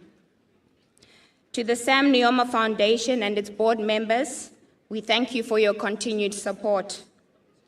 To the Governor of the Erongo Region, Honorable Neville Andre, and his council members, we thank you for the efforts made to make this send-off such a success. Tatekulu's relentless pursuit of self-determination and sovereignty for the Namibian people, alongside his comrades, is truly remarkable. We feel his absence so deeply this afternoon. He laid a solid foundation for Namibia's independence and democracy. As a Pan-Africanist, he envisioned a united Africa capable of resisting imperialist forces. As we listened to that audio, it was so moving to hear him. He was really passionate, and he really took no nonsense because he believed in the people of Namibia. As the last living African liberation icon of his generation, he tirelessly advocated for unity, peace, and solidarity. In these days of mourning, we have heard moving accounts from those who endured and witnessed the atrocities of our former oppressors.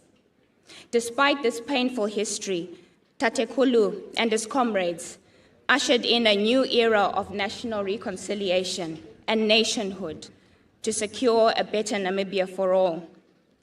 For many of us, the grandchildren of Tatekulu, our upbringing was anything but ordinary.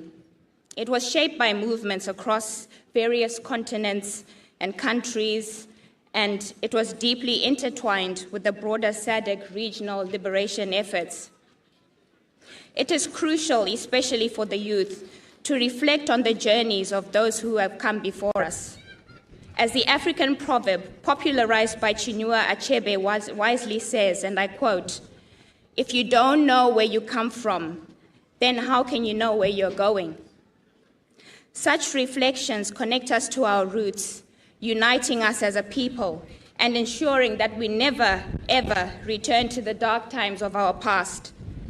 By understanding our history, we empower the present generation to move forward with purpose, with resilience, and with a shared commitment to a better future. One of Tatekulu's most powerful quotes, which we heard from January 7, 2008 was, and I quote, "We must never again allow ourselves to be divided by tribalism, regionalism, or ethnicity." On another occasion, he emphasized, and I quote,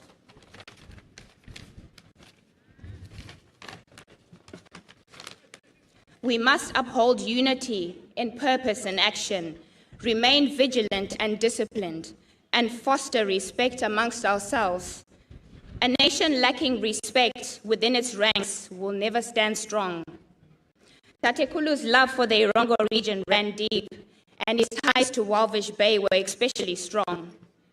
Today, dear mourners, we bear witness to Tatekulu's homecoming to the very region he cherished so dearly. It was here in Walvis Bay, in the heart of the Erongo region, that Tatekulu encountered soldiers returning from wars across the globe, including Europe. These encounters marked the beginning of his journey into a new era of enlightenment. Fast forward to 1990, Namibia gained its independence, but Walvis Bay remained under South African control. However, Tatekulu's visionary leadership paved the way for a breakthrough in 1992, when Namibia and South Africa agreed to create a transitional joint administrative authority for Walvis Bay and the offshore islands. This authority was led by two chief executive officers, our current president, His Excellency Dr. Nangolo Mbumba, then Secretary to the Namibian Cabinet, and Mr. Carl von Hirschberg, former South African ambassador to the United Nations. On 1 March 1994, South Africa formally transferred the sovereignty of Walvis Bay and the Penguin Islands to Namibia, and from there, the story of our nation's unity and progress unfolded. Omake.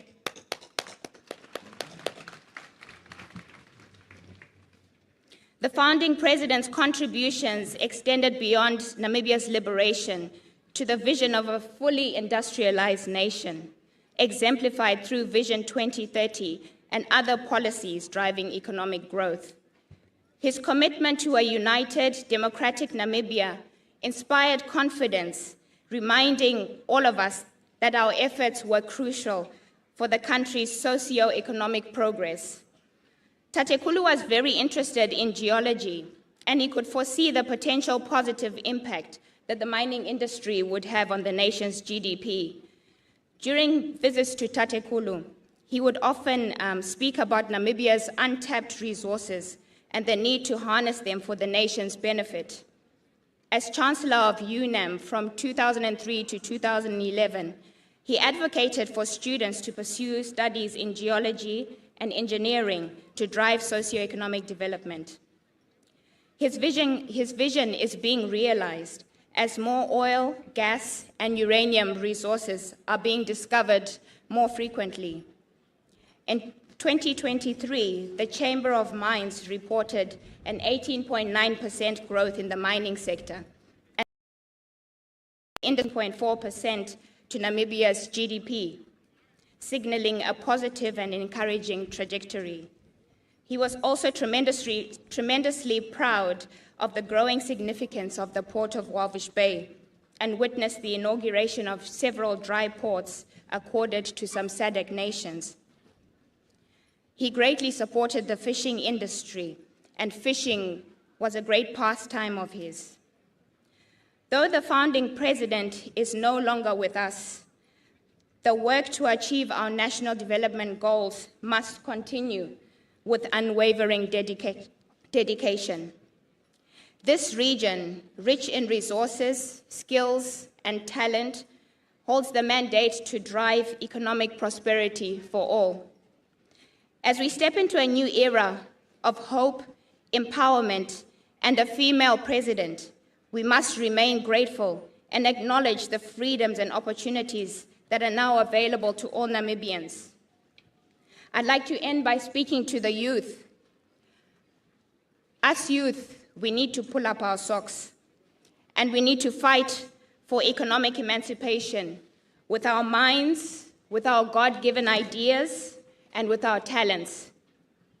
In 1 Peter 4, verse 10 in the Bible, it says, "As each has received a gift, use it to serve one another as good stewards of grace, of God's varied grace." Tatekulu heeded this call, and we must do the same. We now face a new set of challenges, and we must liberate ourselves from economic constraints, moving beyond our dependence on international aid, bailouts, and other forms of support. As a resident of the Erongo Region, Swakopmund to be specific, I'd like to challenge you and say, I will do my part, will you do yours? In conclusion, I'd like to end with a poem. The title is The Legacy of Dr. Sam Nuyoma, A Life Well Lived. A life purposefully lived, divinely appointed, difficult circumstances so clearly poignant, You rose to the challenge, uncertain but determined, sacrificing your family's stability and leaving your homeland. You unified the oppressed, fearful and forsaken, championing dignity and self-determination. From Southwest Africa to Namibia, a befitting name for the nation. Rest now, Tatekulu. We are in good hands, though undoubtedly shaken. I thank you.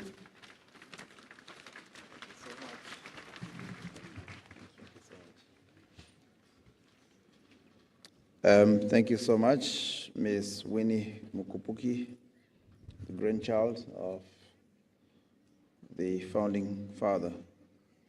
Our next speaker is going to be Councillor Risto Kapenda, a stalwart of the liberation struggle. He spent his youth in exile and traversed the continent, and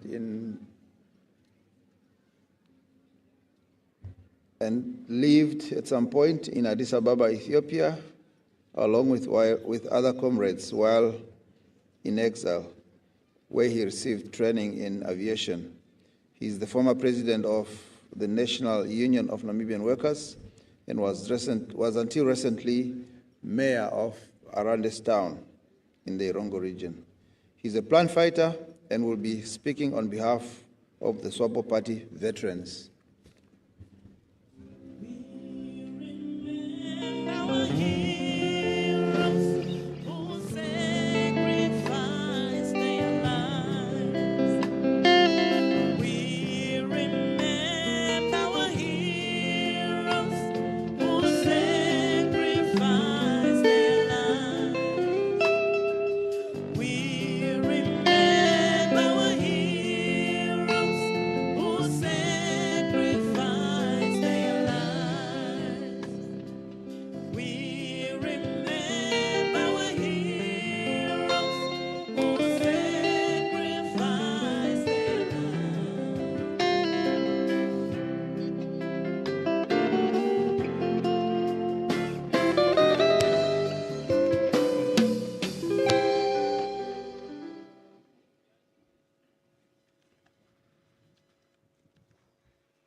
Director of Proceedings, Comrade Chief Mourner, is represented by my respected stalwart, Comrade Tate Ben Amathila. Let me short-circuit the protocols as observed earlier on. Allow me, dear colleagues and comrades and friends, to extend our heartfelt and sincere condolences to Mekulu Kowambo Nuyoma, my fellow freedom fighters, particularly the distinguished cadres of that family, my comrade and friend Utoni Nuyoma, and Comrade Nifungo Nuyoma. I will appreciate it if the combatants that I represent can maybe move a little bit forward. But because it's felt that we have dwindled, maybe we don't exist anymore. And do we have some combatants here?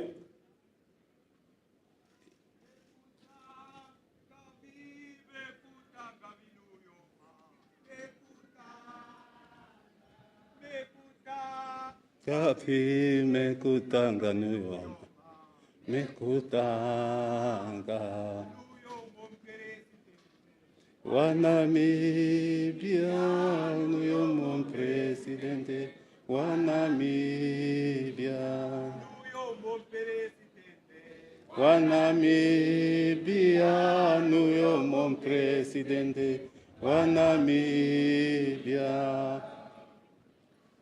Thank you very much.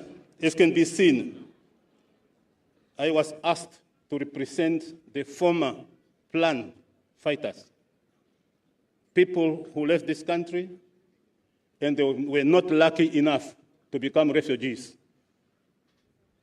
They were just charged with weapons to liberate the country, and they had to travel and fight the length and the breadth of Namibia. These are the operators of bazookas. These are the former operators of SEM-6, the Strela 2, the B-10 artillery, the Katusha that we are talking about, and they are still lucky enough to be in existence 35 years later, where some of our comrades perished in the War of Liberation.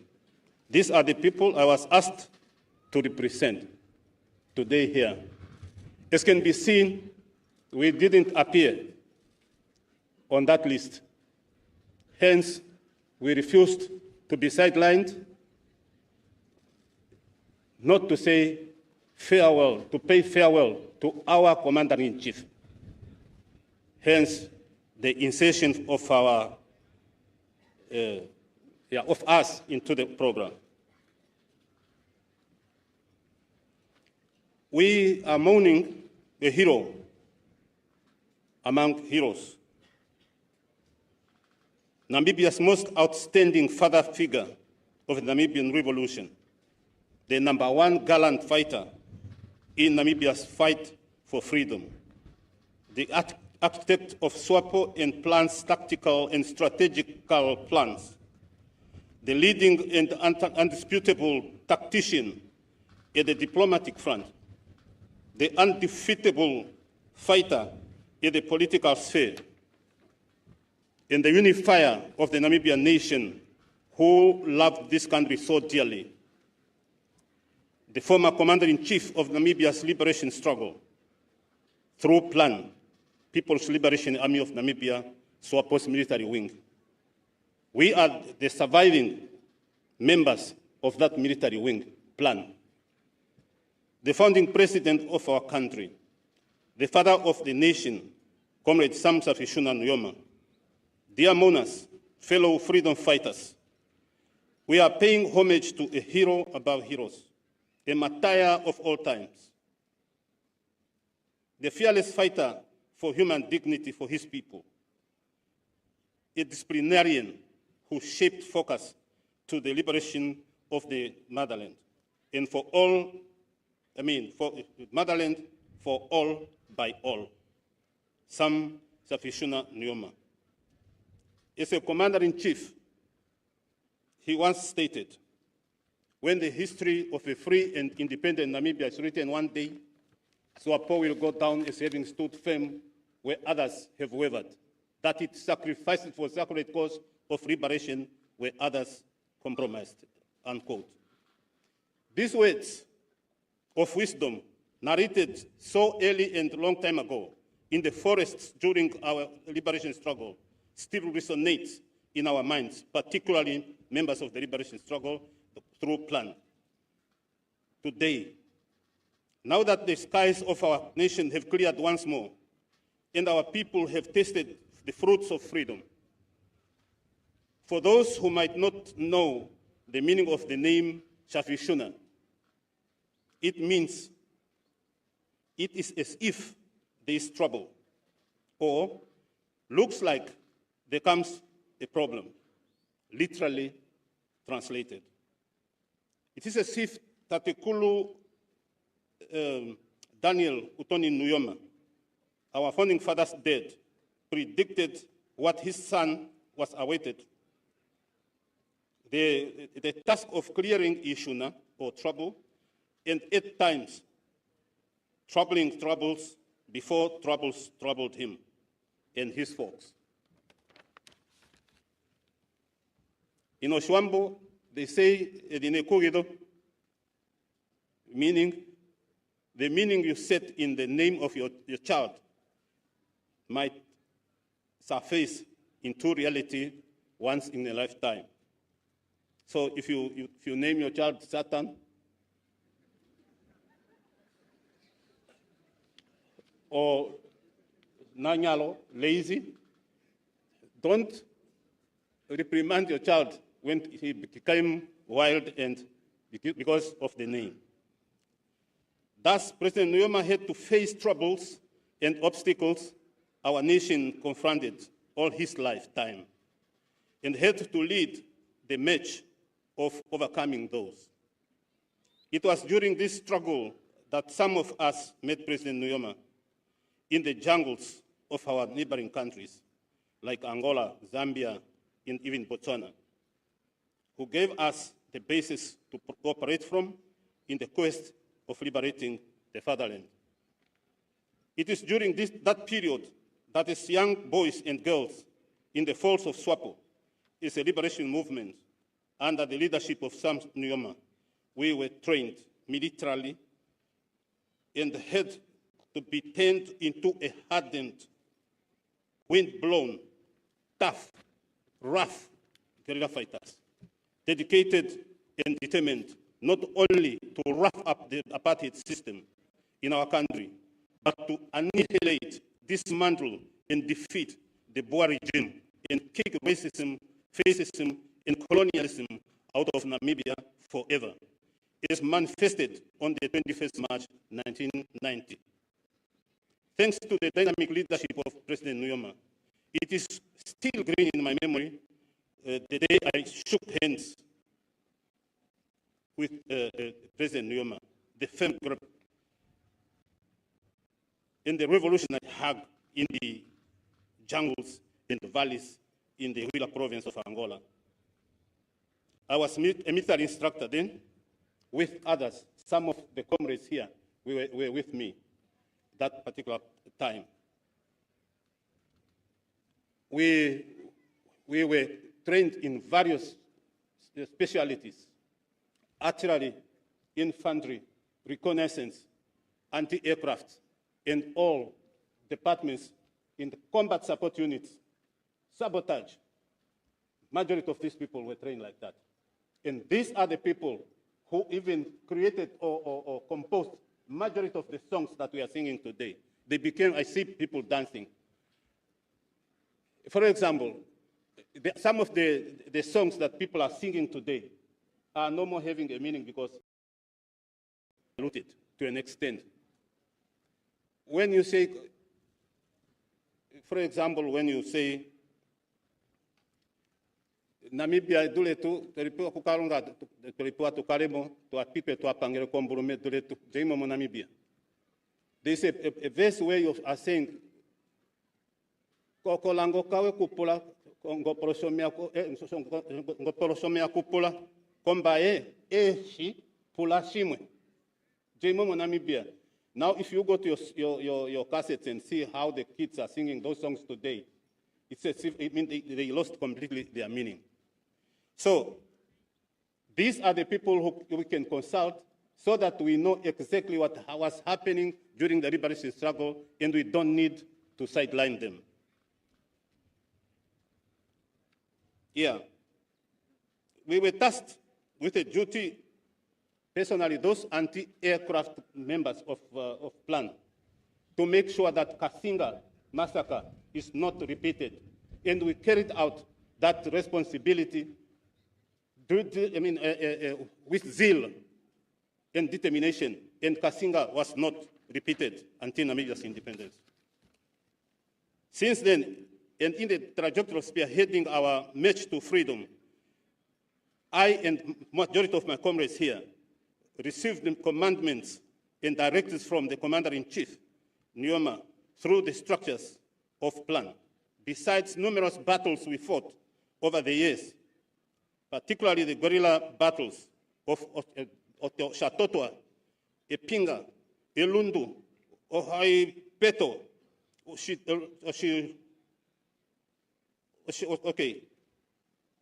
Oshitumba, Oshitekela, Okalongo, Omgwelume, Bunda, until Quito Panaba. These are the battles, to mention but a few, that we have fought to bring about Namibia's independence. There is a difference between guerrilla fight, like President Nuyoma was explaining. When the enemy advises advance, you retreat. And when they don't expect or suspect it, you hit. That's the guerrilla tactics. As a technician, President Nuyoma eventually realized that we didn't need to depend on guerrilla tactics only. Hence, the first mechanized infantry brigade of Swapo was created, early 80s, where I was one of the first pioneers who created a full force that was equipped with tanks, APCs or anti-personnel carriers, Katyushas, tanks, everything. And that's the force that formed today's Namibian Defense Force from exile. And obviously, they said here, President Nuyoma was a tactician and a strategist. I was lucky to be one of the cadres who had to train aviation, civil aviation, both in militarily, in Libya, and I was able to meet Muammar Gaddafi physically. And I remember what instructions President Nuyoma gave us, that we need to see how Libya was turned, or the desert was turned into a Greenland. Today, Libya can be flooded because of the endeavors and the work Muammar Gaddafi put into that country. And I'm very sure the Libyans today, if they were to be asked whether it was a mistake to kill Gaddafi or not, I'm very sure everybody will miss him. Yeah. President Nuyoma worked with us. I was in the unions, and he consulted widely, and he gave his guidance to make sure that the workers are protected. Their rights and interests are zealously guided. In conclusion, once Comandante Fidel Castro once said, there is a limit to the tears we can shed at the gravesite or the tombstones of martyrs and heroes. We can only reward them through the love we can share, the love that never falters nor grows dim. For the martyrs and heroes can only be celebrated. You cannot mourn, you cannot cry, you can celebrate, unquote. We can pay tribute to the heroes by continuing where they ended, by fulfilling their wishes and visions. We can only give President Nuyoma a befitting send-off, love and loyalty, by ensuring beneficiation of our natural resources to the Namibian nation, including the downtrodden, by sharing and narrowing the gap between the poor and the rich, by realizing his dream of having a harbor at Cape Frio, by navigating and tap the water from the Congo River through the Inga Dam to Zambezi, and then Kavango in the Kunene region, in the Kunene River. And then Namibia will have its own precipitation, hence the rain will be ensured. By connecting all our neighboring countries through rail lines, including Botswana, by realizing and dedicating all our efforts to attaining Vision 2030 to all our endeavors. Only then can President Sam Nuyoma rest in eternal peace. Farewell, our Commander-in-Chief. Go well, our biblical Moses, and I thank you.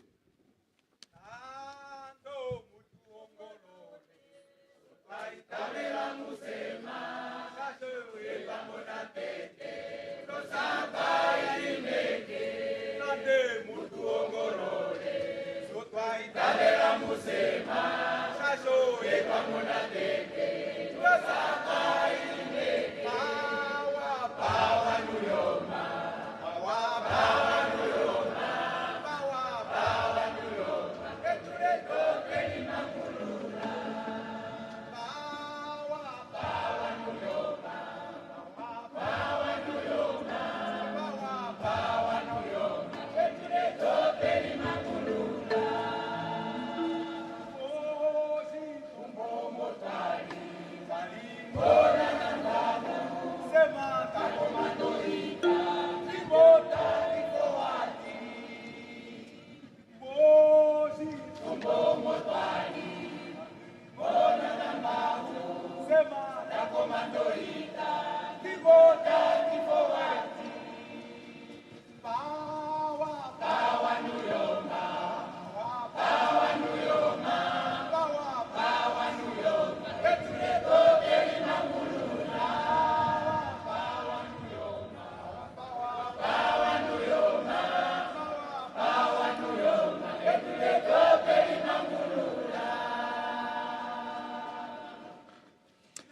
Thank you very much, the veteran of the liberation struggle. We appreciate the singing. That resonates well in the late 80s when we were growing up. Thank you. We are going to invite the Namibian Defence Force Military Band for a performance. The Namibian Defence Force Military Band for a performance before we get to the next items on our tributes list.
Thank you very much, Namibian Defence Force Military Band. Our next tribute will be delivered by the Swapo Party Coordinator, Regional Coordinator, Comrade Daniel Muhuura. This is the message from the Swapo Party. And again, Comrade Muhuura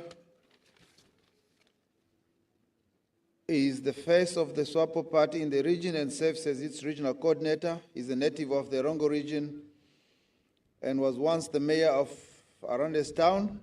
And just like other speakers I've introduced thus far, he has also worked for the Rossing Uranium in the town of Arandes. You have the floor, sir.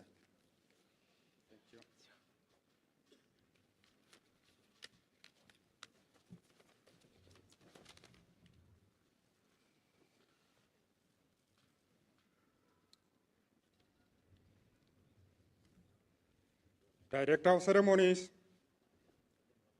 dear mourners, Comrade Ben Amathila, representative of the Chief Mourners, comrades, ladies and gentlemen, what a significant town is Walvis Bay. What a historical town is Walvis Bay. 97 years ago, the name Sem Shafishuna Nuyoma was written in golden words in the town of Walvis Bay. Today, that name is still shining in the coastal town streets of Walvis Bay. That's the name of the founding president of Swapo Party. That's the name of the founding father of the Namibian nation. The name of the commander-in-chief of Plan. That's the name of the firstborn of Daniel Utoni and Meme Kondombolo. He was always the first. Allow me, Director of Ceremonies, to acknowledge and observe the protocol as it has been already established. On this significant occasion, we gather here to pay our deepest respect and tribute to a great leader, a visionary, a true hero of our nation, Comrade Dr. Sem Shafishuna Nuyoma. As we stand here today in the heart of Walvis Bay, a city that holds memories of his tireless efforts for liberation struggle of our people. We remember the man who not only shaped our country's destiny, but also became an icon of hope and unity for all Namibians. His life and legacy will be cemented in the archives of our history. Comrade Dr. Sem Shafishuna Nuyoma was not just the founding father of the Namibian nation, he was a beacon of hope for all who work towards justice, equality, and freedom. He led the Swapo Party with unwavering dedication, commitment, and perseverance, so much the United Nations General Assembly recognized Swapo Party as a sole and authentic representative of the Namibian people. He gave his life to the struggle for independence of Namibia. And it was through his leadership that Swapo became the political force that would lead us to the freedom we now cherish. He worked tirelessly, both locally and internationally, to advocate for our freedom. He petitioned the United Nations and raised the voice of our oppressed people to the world. He also played a pivotal role in establishing OPO, which later became Swapo, and in the creation of Plan People's Liberation Army of Namibia. You heard from Comrade Kapenda, which fought bravely for our independence. Before independence, Comrade Nuyoma was a resident of Erongo Region, where he lived and worked alongside the people, sharing in their daily struggles and aspirations. He stayed in a compound, side by side with the fellow workers, imparting the true essence of a servant leadership. Even after independence, His house in Walvis Bay became a place of welcome, where he hosted fellow leaders, comrades, and ordinary Namibians alike, always ready to engage, listen, and inspire. Comrade Nuyoma was not a leader who distanced himself from the realities of our people. In Walvis Bay, he worked in the gardens with community. I was also part of that assignment. Tilling and soil and planting seeds, not the seeds for crops, but the seeds for unity, the seeds for resilience and hope. As we reflect on his life, we turn to the words of the Bible in Isaiah chapter 41, verse 10, which says, "Fear not, for I am with you.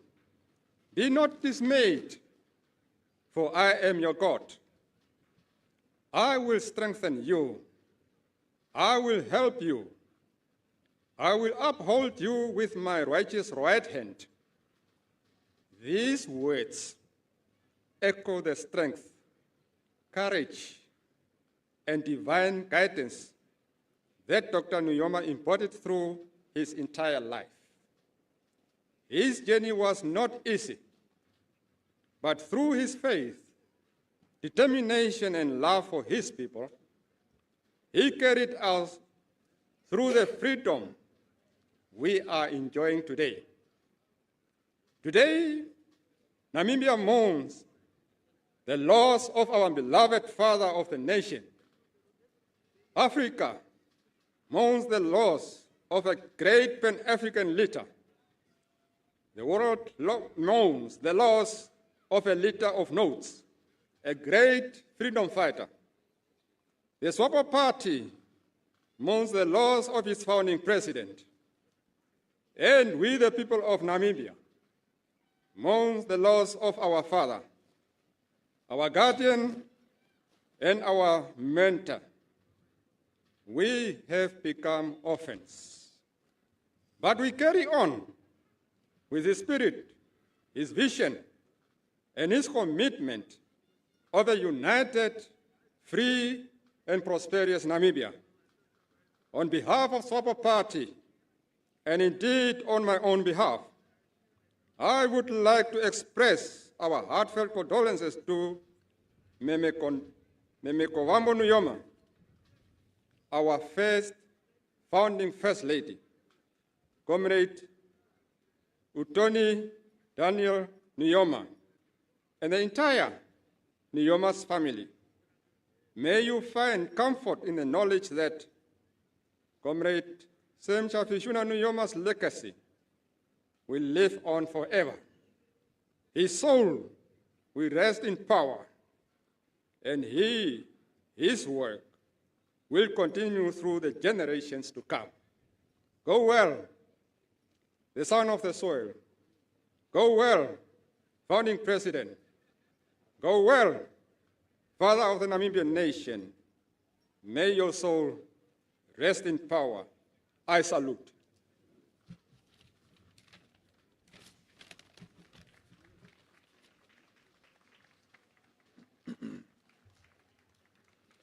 Thank you very much, Comrade Daniel Muhuura, Swapo Party Regional Coordinator for the Erongo Region.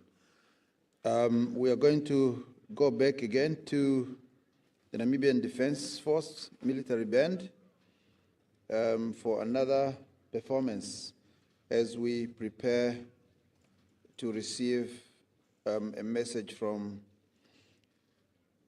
the representative of the Chief Mourner, Honorable Dr. Ben Amathila.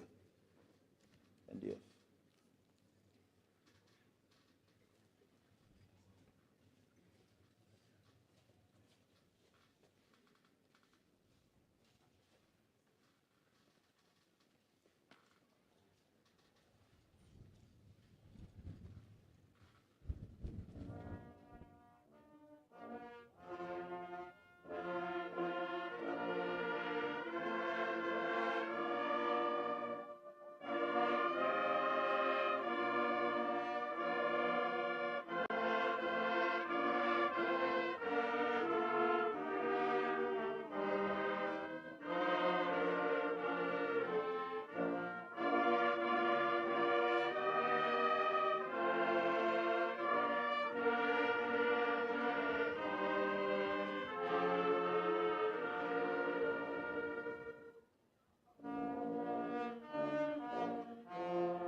Thank you very much, Namibia Defence Force Military Band. Before we invite the representative of the Chief Mourner, I would like to introduce him to you. The little that we have researched came up with the following. Dr. Ben Amathila, for those that may not know, he was actually born here in Walvis Bay and educated at the Augustinian Training College in Okahanja and the then Rhenish Mission in Tumeb. He is a retired politician who served in the government of Namibia from independence until 2007. He served as Minister of Trade and Industry and Minister of Information and Broadcasting. He was also a member of the Pan-African Parliament. In the little research on the representative of the Chief Mourner, I also found out that he is a permanent member of the Swapo Party Central Committee and a permanent member of the Swapo Party Politburo. Honorable Dr. Amathila began his mobilization for Namibia's independence in 1959. He helped to mobilize support for Swapo from 1959 until when he went into exile in 1966. He then was instrumental in organizing Swapo Consultative Congress at Tanga in Tanzania in 1969. And shortly afterwards, he became Swapo's representative to the Scandinavian countries and then the movement secretary for economics. So, ladies and gentlemen, I think we need to rise as we welcome the representative of the Chief Mourner, His Excellency the President, in the name of Honorable Dr. Ben Amathila.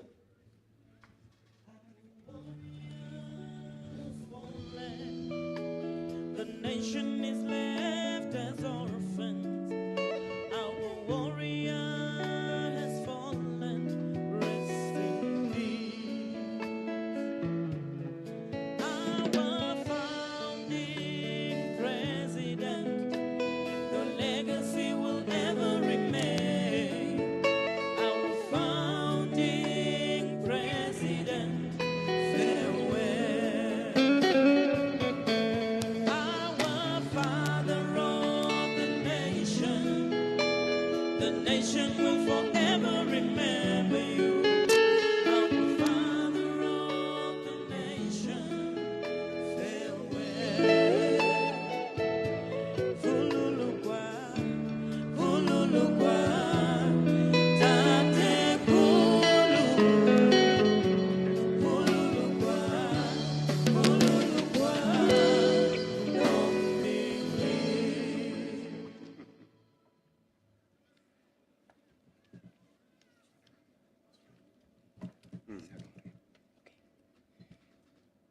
Good afternoon, and please be seated.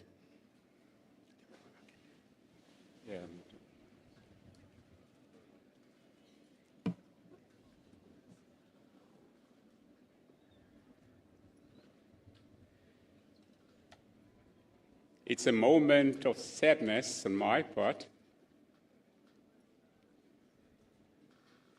that we are all here this day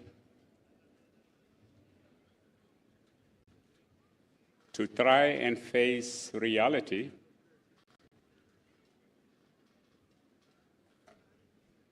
concerning our fallen gallant Commander-in-Chief, Dr. Shafishuna Sam Nuyoma. I'm not very good at protocols, but I like to follow the protocol as established. I'll mention the name of the minister in the presidency, that Christine Walvis. I mention the bereaved families who have bear the blunt of this great loss. But it is our loss. It is a Namibian loss. I should not forget the governor, whom I'm proud to say, coming from the airport, I saw the crowd standing on the pavements, the lane. I saw the young people whom I think the schools have allowed them to stand, wave to the grandfather, their father, or the grandfather. It was so impressive. It was so impressive, and I was just trying to say that maybe I got the answer because the question has been,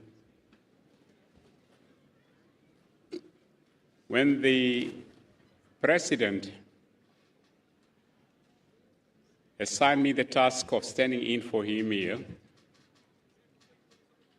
I did not have a chance to ask him why did he select Erongo to be one of those places where the mourning of our dear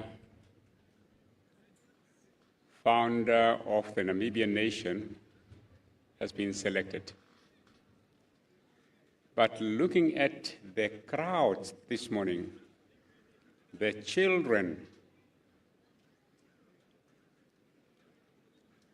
that the business community looks like have given up the chance of making money today by allowing the employees to come and join to send off one of our beloved president is so impressive.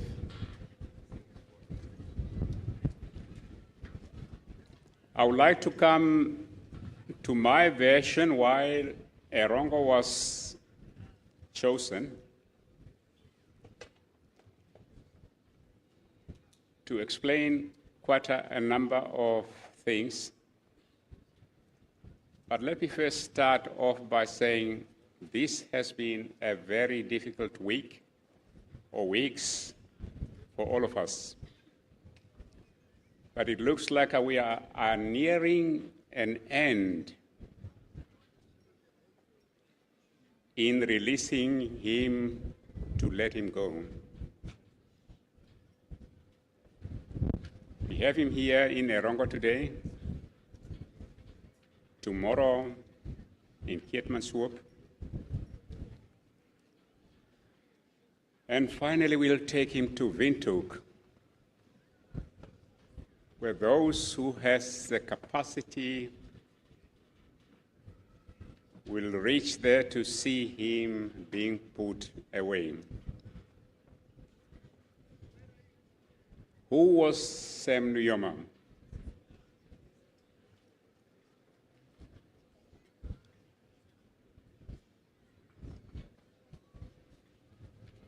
I had the privilege of visiting the hospital where he was. And I have to repeat this. I'm trying to gain strength by repeating this because as much as I thought I was tough, for Comrade Sam Nuyoma, I have a soft spot.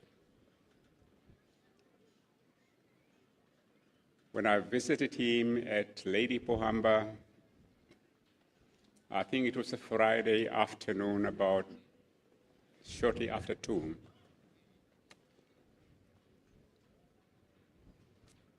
I was given the opportunity to enter the room. I saw him lying there.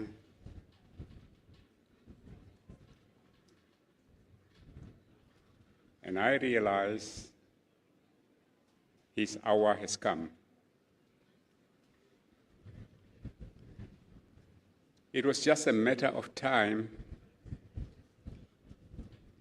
because less than 12 hours later, he left us behind to be united with his ancestors.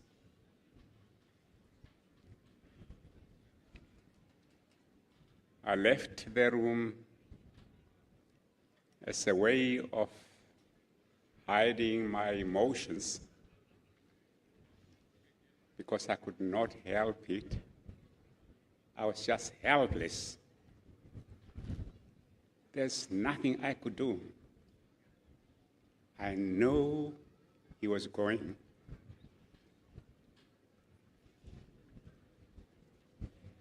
Yes, he was borrowed to us for 95 years.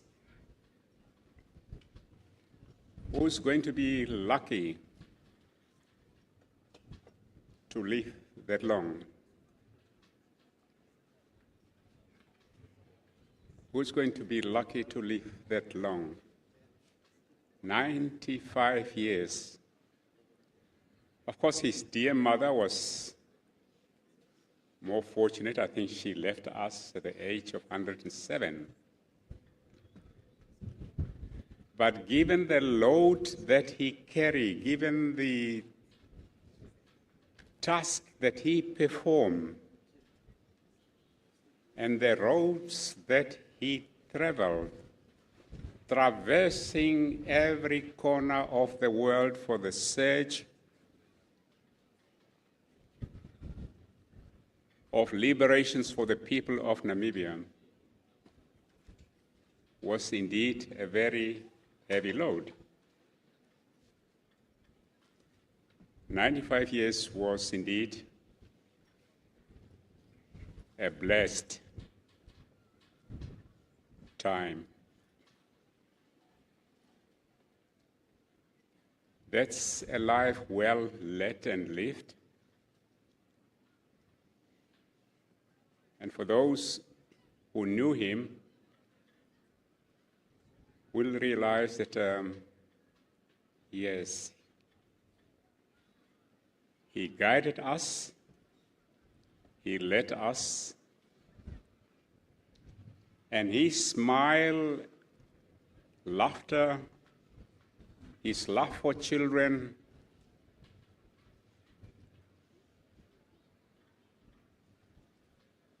his ever engagement in trying to solve problems was indeed a blessing to all of us.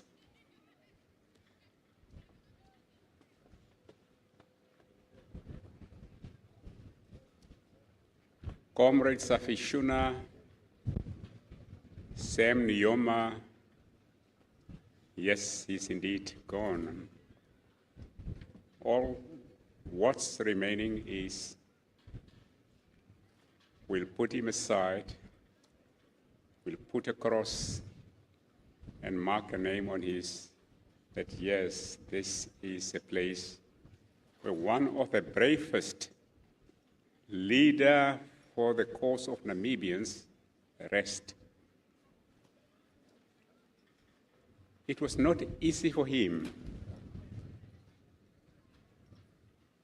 He was mocked for trying to topple the most powerful government in Southern Africa. People laugh at him. They make a mockery of him. They painted picture and they painted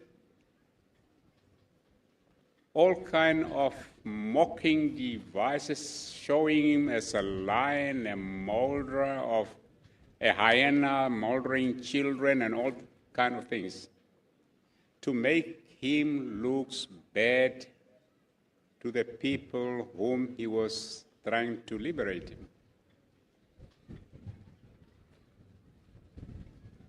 Yet, his family stood by him. And those who understood what the whole thing was all about stood by him. From 1956, when Britain, France, Israel attacked Egypt, which was the most powerful military state on the African continent. And when President Gamal Abdel Nasser of Egypt destroyed all those ships, or most of those ships which were in the Suez Canal, no ship will go through the Suez Canal, and all ships have to be directed around the Cape of Good Hope. And South Africa was made strong because he could get all kinds of weapons that she needed. That was the force that Sam Nuyoma decided, I'll take my people, I'll lead my people to tackle this force.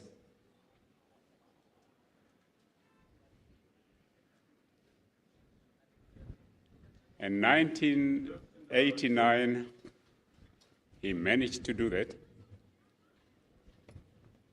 1990, we become free and independent people.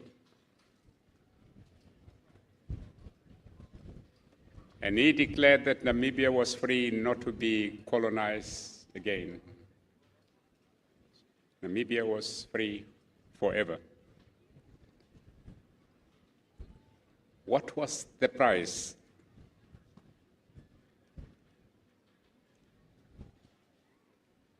The price was written in blood.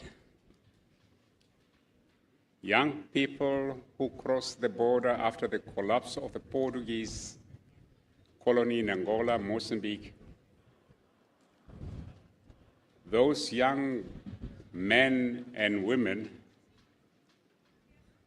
who decided they will go and join Sam Nujoma to make his plight easier to fight for the liberation of this country. Some made it, some didn't. But those who made it, it was not easy. For the political leaders, some were young. Even if they wanted to go and fight, you cannot send them back to fight. There was that big question.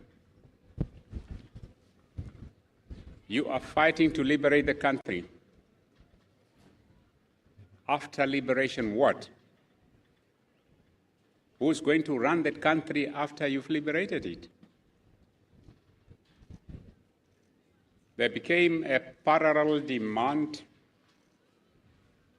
and Nuyoma, with those who stood by him and trusted him, that no, we have to train people, we have to allow people a chance to go to school so that when independence comes, we'll be able to transform our country and make it livable for the people of Namibia.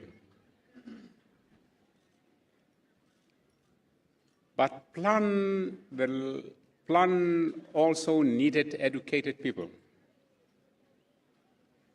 They have to calculate the distances, the explosives, capacity, the kind of guns they have. They also needed trained people to be effective in the war. So that sharing what and who should go to the army became a bit of a problem. In spite of all, we did manage. Their blood has watered our freedom. Nuyoma started office by petitioning the United Nations because he believed Namibia was a mandate of the United Nations. He provoked the Western nations to realize that they have an obligation to make the United Nations free the people of Namibia. But instead, the United Nations or members of the United Nations have all the time at their disposal to play games. And he saw through that and said, look, the people of Namibia will become their own liberators. They will have to fight and liberate themselves. But you will not expect those who have armed South Africa to the teeth will give guns and weapons to Swapo, to the Namibians, to topple the client state South Africa. And no African state was in a position to manufacture weapons. As Nyerere used to say, you give our enemies weapons to kill us, and you expect us to use bow and arrows against those who supplied weapons.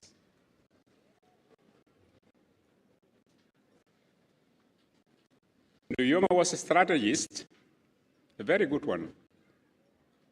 Whether he spoke English or he spoke Chinese or whatever language he spoke or didn't speak, he was an effective strategist.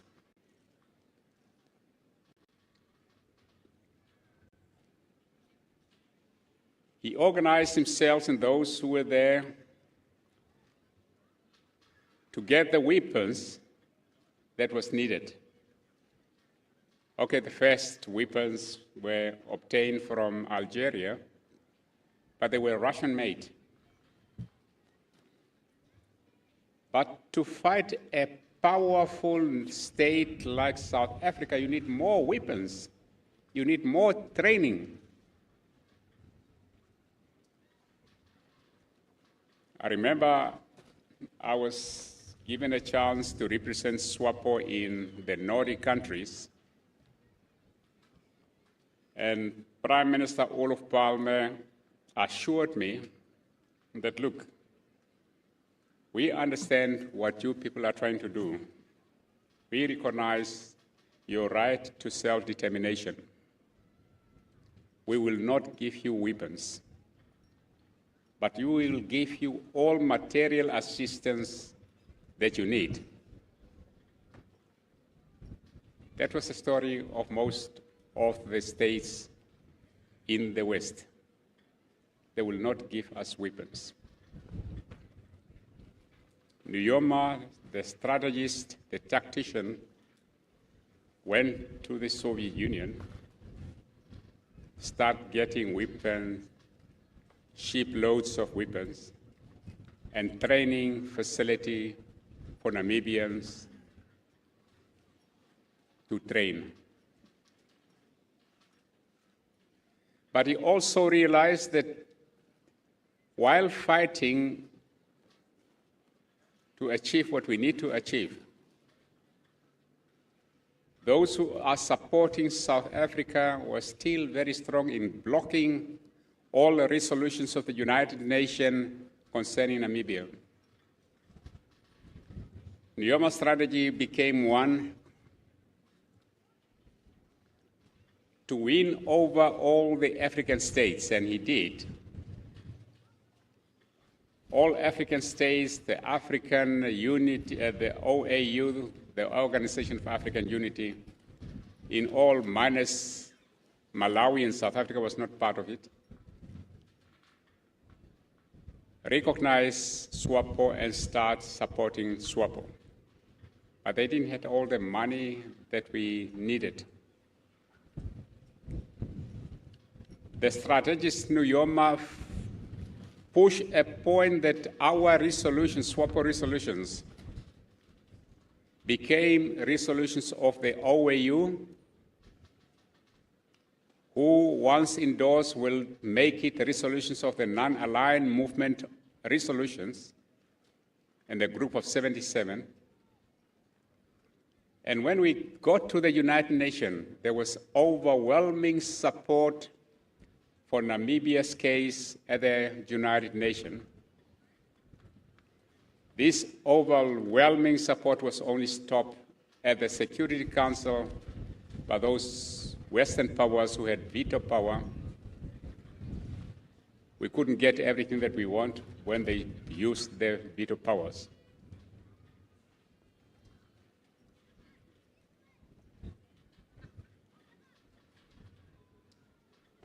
Nuyoma was a strategist and used our massive support in the General Assembly to pass through resolutions which gave Swapo the standing.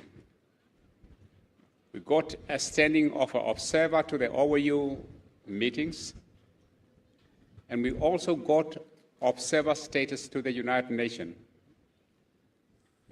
And because of this overwhelming support, they voted to make money available to Swapo and Swapo's cause, that Swapo could run a big office in Manhattan, not far from the United Nations. And those Namibians who were in New York, Theo Ben-Gurion was the first one to man that office.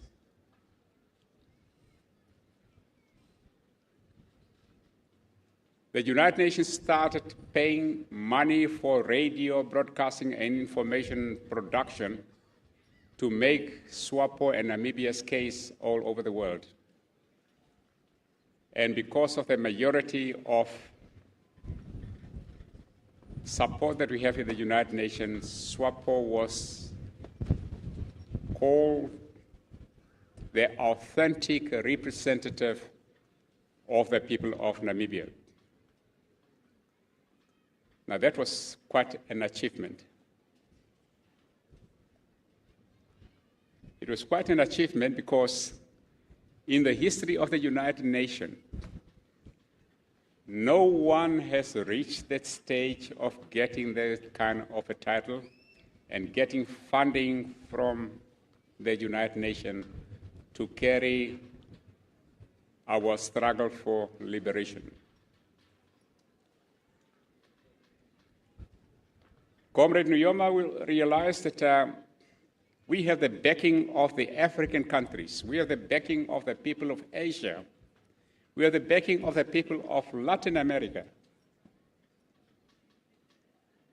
But the West was still refusing. He started campaigning in the West, and the first conference on Namibia was held in Brussels, called the International Conference on Namibia, in 1972.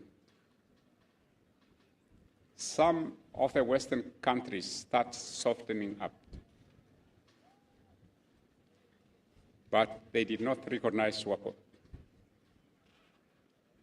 But countries like Sweden, Germany, during the time of Willy Brandt, and Bruno Kreisky in Austria, believed that the people under oppression had the right to self-determination, and they were ready to give what they could in material assistance to Swapo. But the meeting, the International Conference on Namibia, which was held in Brussels, opened up one avenue.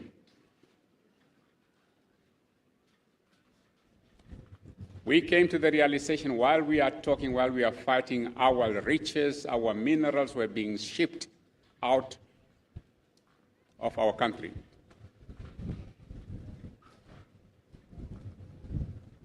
We went back to the United Nations, and the man who was actually in charge of this office was called Sean McBride. and we passed a resolution called the UN decree on Namibia to stop all those ships who were taking fish, minerals, be it uranium, diamonds, out of Namibia, that this be taken and be kept in a safe place for the people of Namibia after independence. Now that was quite an achievement. We tried to see whether the workers working at the port will be able to provide us all those ships with names, what they are loading and things of the sort. But we had one difficulty. The difficulty was which court in Europe was going to agree to annex or arrest a ship loaded with Namibian minerals. Belgium, that's where the most diamond industries are situated. Our uranium was going through Belgium, but we didn't know whether the courts will agree. Nuyoma, the strategist, called on Sean McBride to find lawyers to study the possibility of using a court in Europe to arrest any ship which has taken our fish or taken our diamond, our uranium, our copper, to be brought to trial and these minerals to be held for Namibia's future, for the Namibian children in the future. Those who studied law find that the court in Brussels were the closest that we could approach.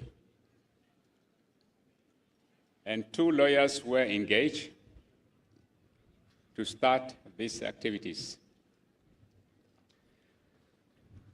But decree number 1 of the United Nations took long, and the pilfering of our fish and our minerals was going on. The right of South Africa to run Namibia was terminated in 1966. Nations of the world start coming to Namibia. They were fishing, taking our fish out. This place, Walvis Bay, was full of fish. It's called Walvis Bay because it was the Bay of the Whales. The whales used to be here on the coast. You could see the whale dancing around, swimming around the what you call it.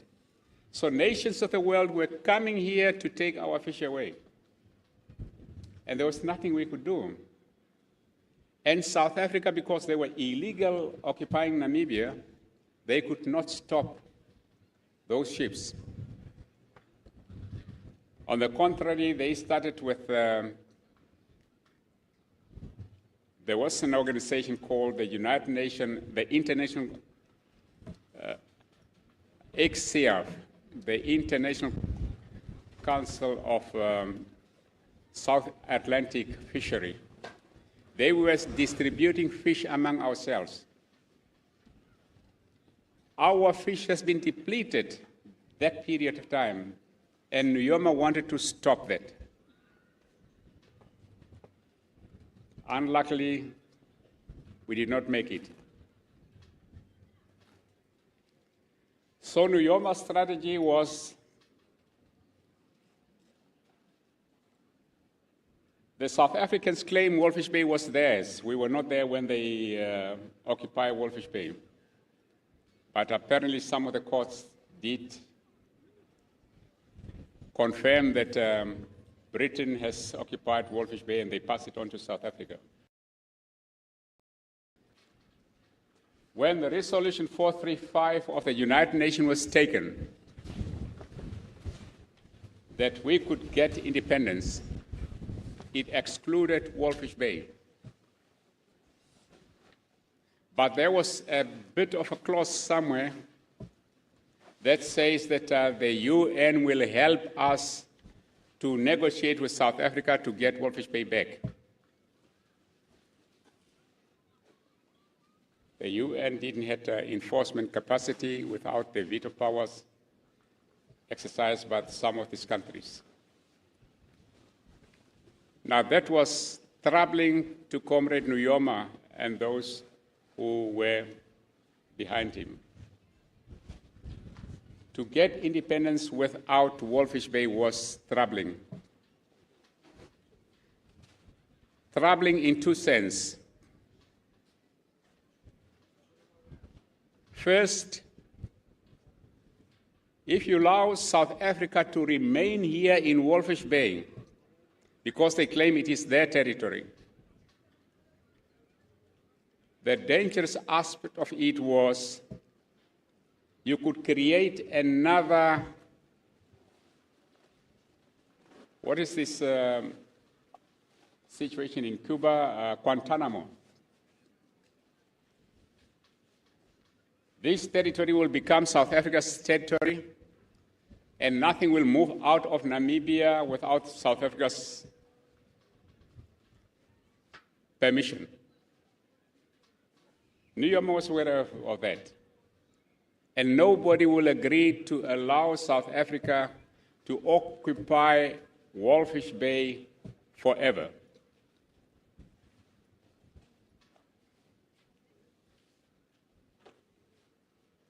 The other problem that we had was the OAU has taken a decision that we should not reopen these border disputes of the past because every country has disputes over the border. They were drawn up in Berlin in 1884, and those borders were cut families in half and things of the sort. So the OAU said that all colonial borders must remain as they are.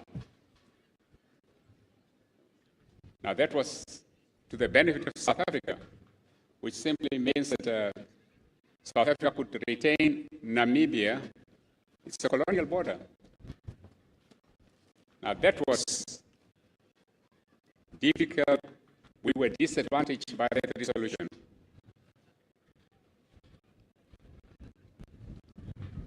Theo Ben Gurira, who was the Secretary for Foreign Affairs, and some of us tried to work against that resolution. The UN said they were going to help us to get Walvis Bay back, but the OAU said colonial borders must be retained. And if you are talking of Walvis Bay, you are talking of Walvis Bay plus 13 penguin islands. Just on the coast there are 14 islands, small islands. And all those islands could also generate their own waters. And some of the islands are just at the mouth of Lüderitz. Now, if they generate their own waters, then it means that you could not enter Lüderitz because you'll have to pass through South African waters. There was the big risk that Namibia could have become an independent state without access to the sea. Nuyoma saw that. And his strategy was, okay, we cannot wait for independence to come, but he sent one or two of his lieutenants. Petrus Damasepi is now a judge, I think judge president, isn't he? To come to a joint administration. Why didn't we trust South Africa and the United Nations that they are going to deliver Walvis Bay to us? In 1978, before we signed up for this Resolution 435, our delegation was in New York to sign.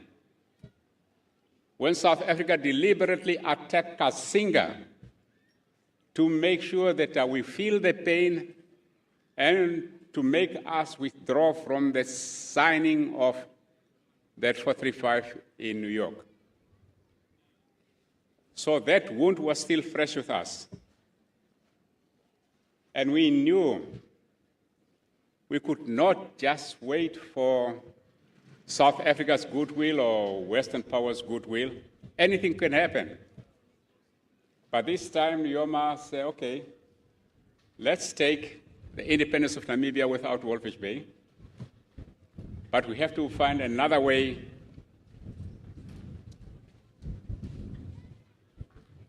of getting Walvis Bay back.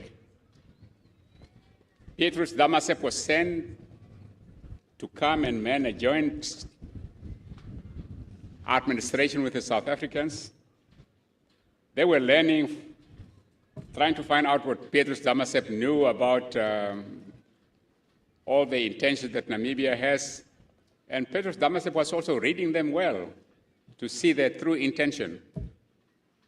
But somehow Petrus Damasepp was withdrawn, and current President Bumba was then assigned with Ambassador what was his name, Hirschberg or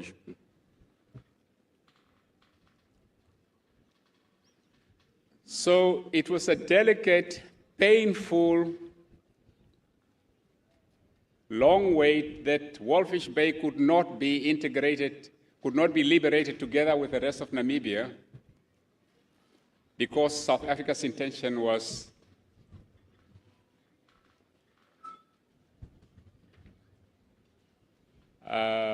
very negative. We went to Cape Town, I think it was 1991 or 90, to negotiate with a team of South Africans about Walvis Bay. Still, they showed they were playing hard balls, and in a war situation, you always try to maximize your demand. But apparently, Pig Botha whispered to Theo Ben, there is a likelihood that we can get Walvis Bay. But I think they know that when ANC took over or Mandela took over, there's nothing they can do. And when Mandela took over, there was no argument. Mandela said, look, Walvis Bay belongs to the people of Namibia. Whatever the OAU have said, whatever. So Nuyoma was a tactician. Sometimes when you talk to him and he starts scratching his beard, touching his beard, be careful.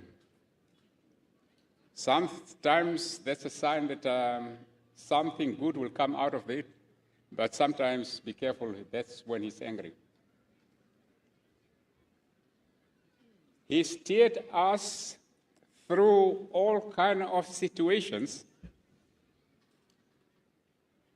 We get Walvis Bay, Namibia liberated. We got Walvis Bay back. And he taught us one thing. We are a small people, a small country. Namibia must be united.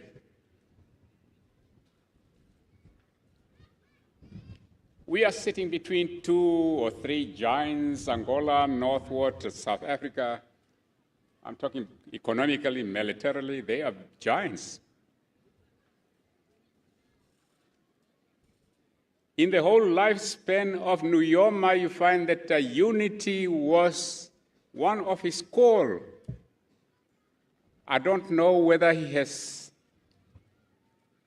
effectively achieved it, but he's still pleading, and wherever he finds himself, he's going to watch us to see whether we are united or working towards unity. If we don't, we are going to be picked one by one by the enemies and used against each other, and we lose this country.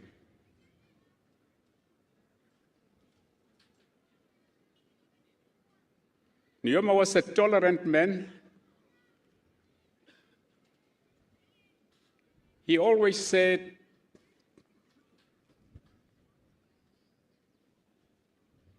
forward, backward never. Forward, always forward, forward march, backward never. Once he has taken a decision, and he believes that that decision is the right decision, he'll move forward. He will not reverse his gear. He's guiding at a reverse gear, always forward.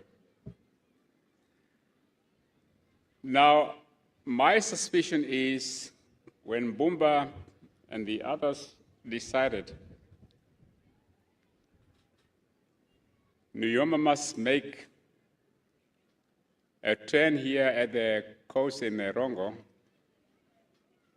it's possibly that Nuyoma played his cards so beautifully that because of our relationship with the ANC of South Africa, we got Walvis Bay back without firing a bullet.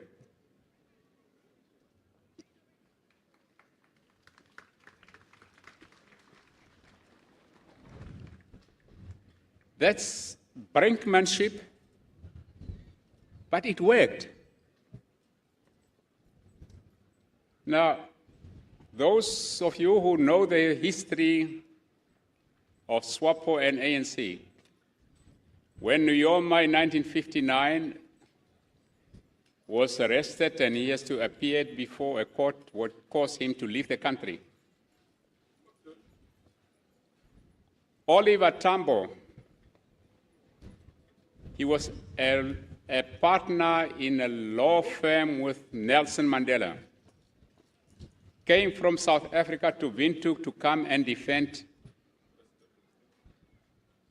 Nuyoma in a court of law. But he was not allowed to practice law here in Southwest Africa. They say he didn't have a permit. So he was put on the same plane at the Eros airport and sent back to South Africa. Now that has cemented the relationship between the ANC, Oliver Tambo, and Swapo under Nuyoma. But in 1994, it was Oliver Tambo's partner, Nelson Mandela, who came and said, Walvis Bay belongs to the people of Namibia. Please, that is the lesson that Nuyoma has taught us. You cannot get everything every time that you want. Be patient. Unity. Work hard, and things may turn right. When Nuyoma came here at the age of 16, I think it was, he worked at a shop. Let me see, where are we now? No, we are in Quisepmont now. Those shops have disappeared now.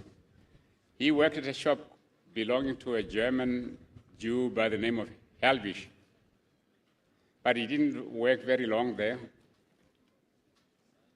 He came and worked for a whaling company. A whaling company that was a factory here which was killing whales. There were a lot of whales in Walvis Bay. All those things have disappeared. That's where we worked. Now, from what I know, he came with a lady, good cousin Alphonse Narusep was reading something there. I think the person who wrote the story, Nuyoma came with a lady called Julia Gebert Nanjule. This lady went to Ovamboland with her son. Her son died in Ovamboland, and he was given Comrade Nuyoma as a young man to go and wipe her tears because she lost a son. Now Nuyoma could replace that son. That's how Nuyoma was given to Julia Gepard Nanjule. But 2 years later, this lady died. And for Comrade Nuyoma not to get lost in family traces, it was then that he was sent to Windhoek to his uncle, Kondobolo, in Windhoek. That is the story as I know it. Dear mourners, I took a lot of your time, and I'm pretty sure your stomach is reminding you that you are also human beings. Let me just end by saying I'm glad Comrade Mbumba gave me this assignment, but I like it. I saw people standing for me. It's never happened to me in years. That's beautiful. I hope I could stay a little bit longer on this title.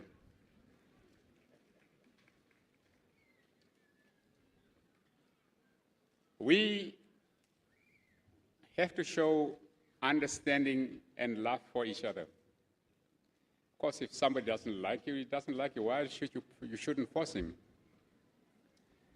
The geopolitical situation in the world is changing very fast. And Namibia cannot stand alone. Namibia has to be united first, become strong before we look outside. Nuyoma was a person who loved and encouraged people to go to school.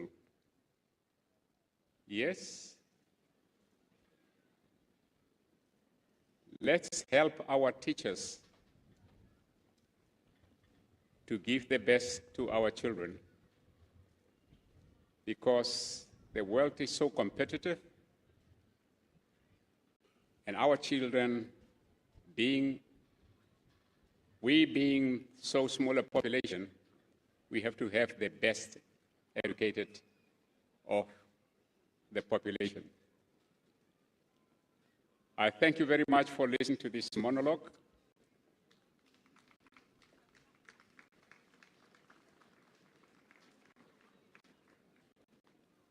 I wish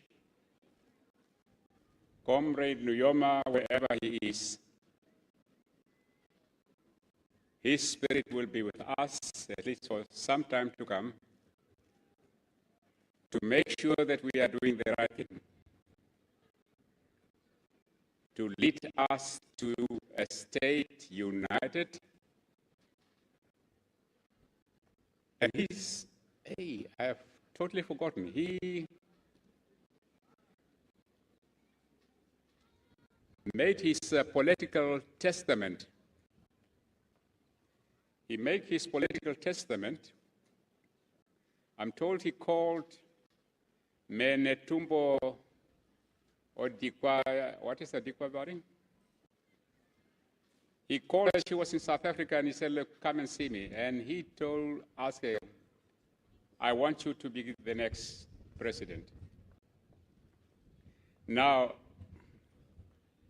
I think that was the wisdom of a great man who has gone through the world and history, whose view that we have to have Netumbo Nandi-Ndaitwah as our next president.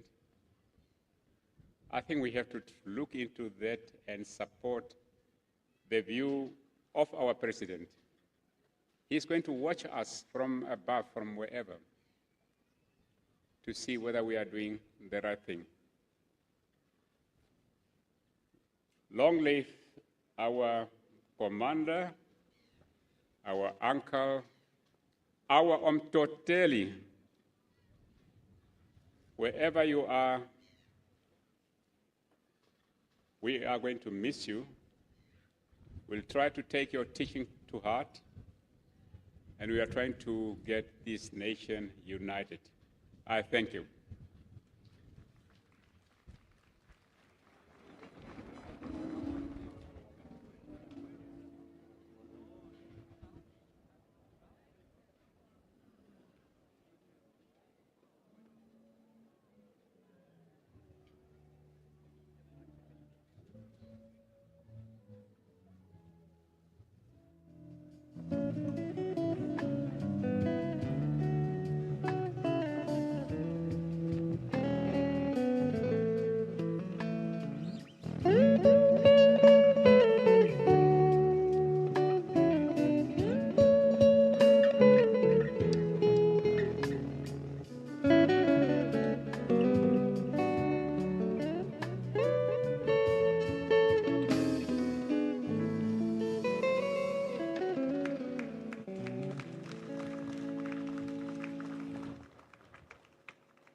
Thank you very much. We may all be seated. That was a befitting tribute of the founding president of the Republic of Namibia.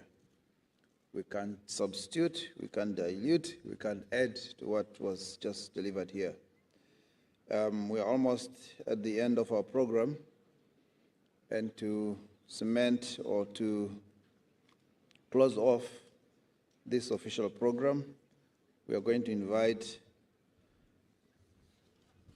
the chairperson of the Erongo Regional Council, Honorable Benita Imbamba, who also serves as the regional councillor for the Arandes constituency.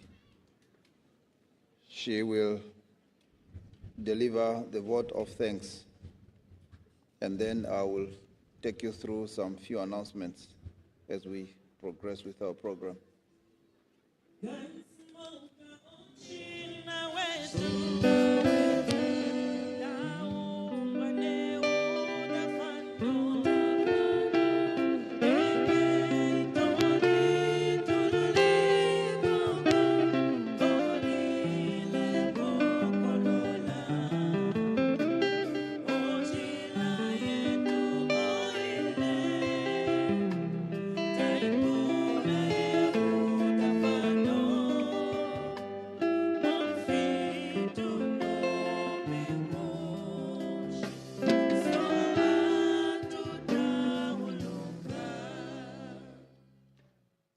Thank you, Directors of Proceedings, Dr. Sem Telamo, our Regional Officer, Honorable Ben Amathila, Representative of the Chief Mourner, Honorable Neville Andre, Governor of the Erongo Region.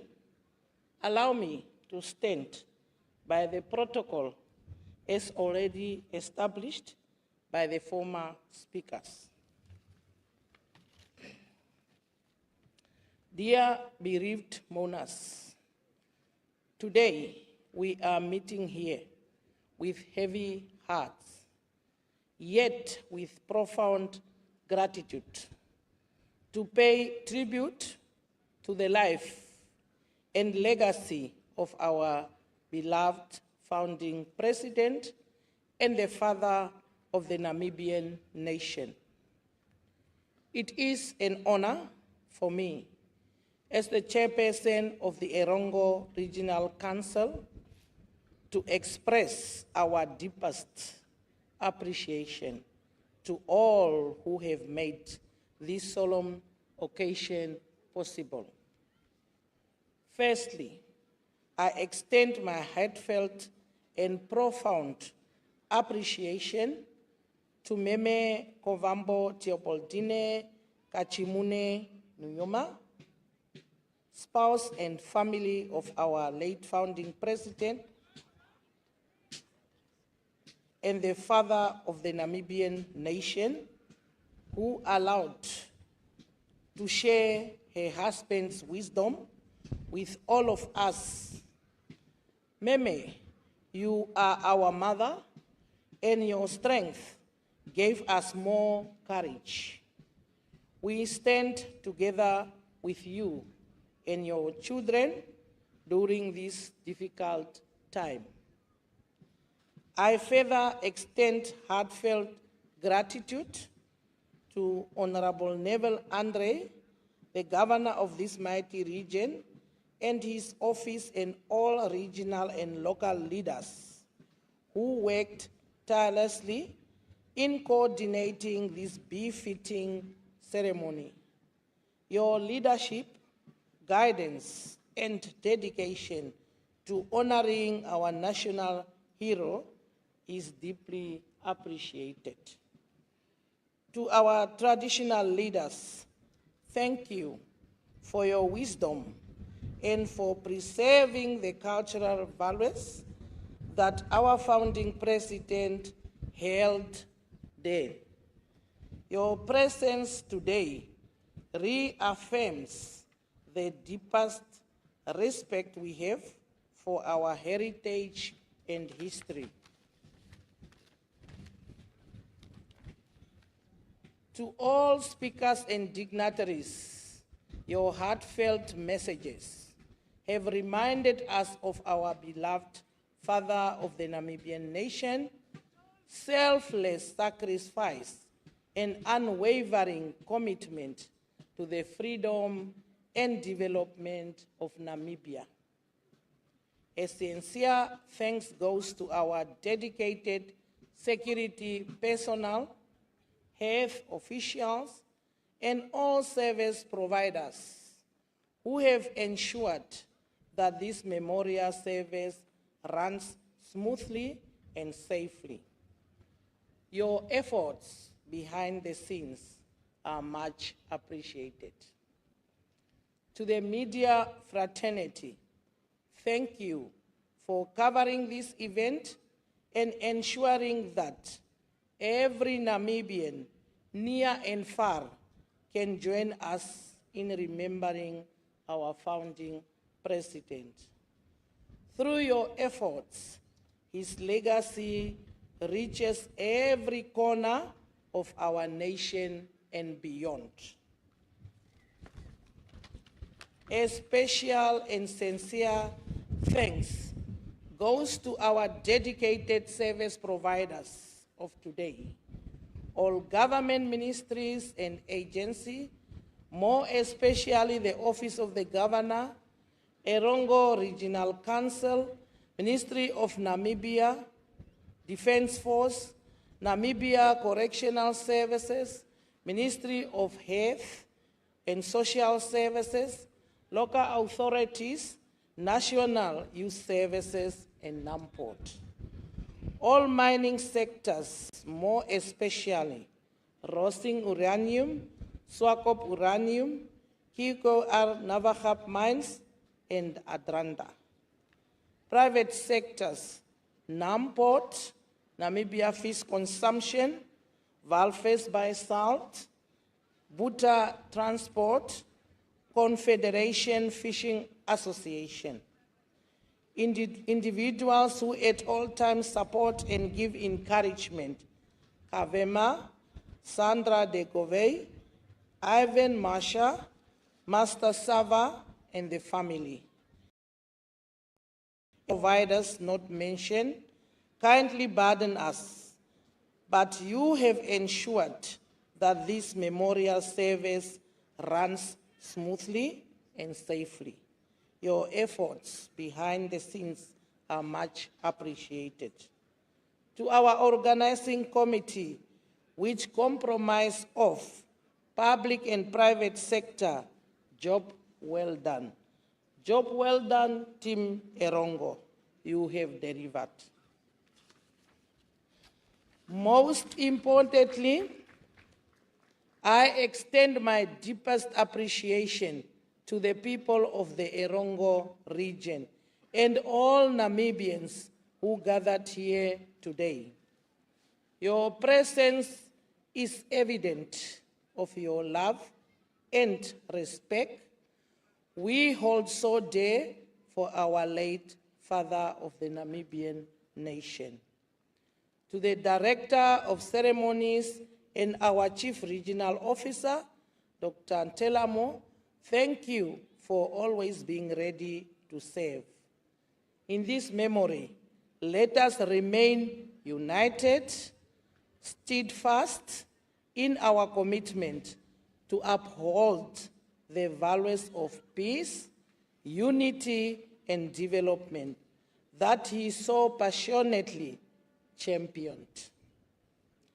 As we bid farewell to a true patriot, a visionary leader, let us continue to honor his legacy by continuing to build the Namibian he envisioned.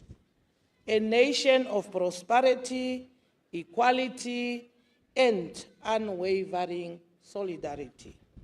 May his soul rest in eternal peace, and I thank you.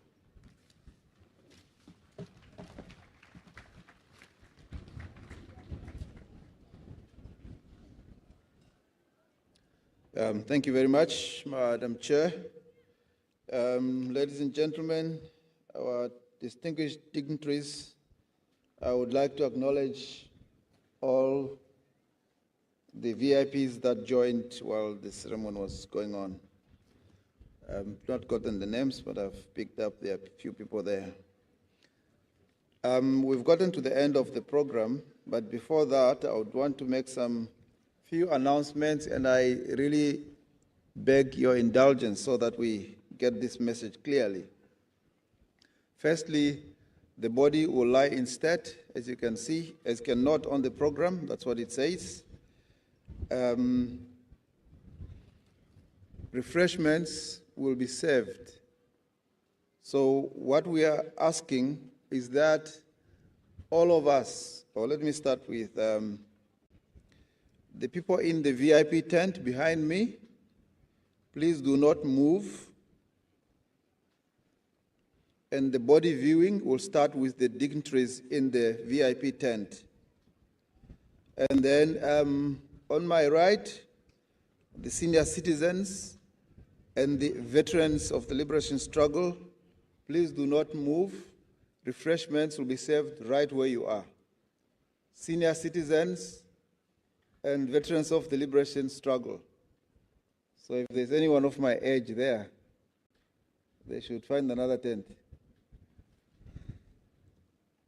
All right. So for everybody else, there are 3 designated exit points. Like I've said, the body will lay instead. You can now exit through the 3 identified exits, grab your refreshments, have a meal, and then the gates will be opened for people to come in and view the body. Hope that's clear.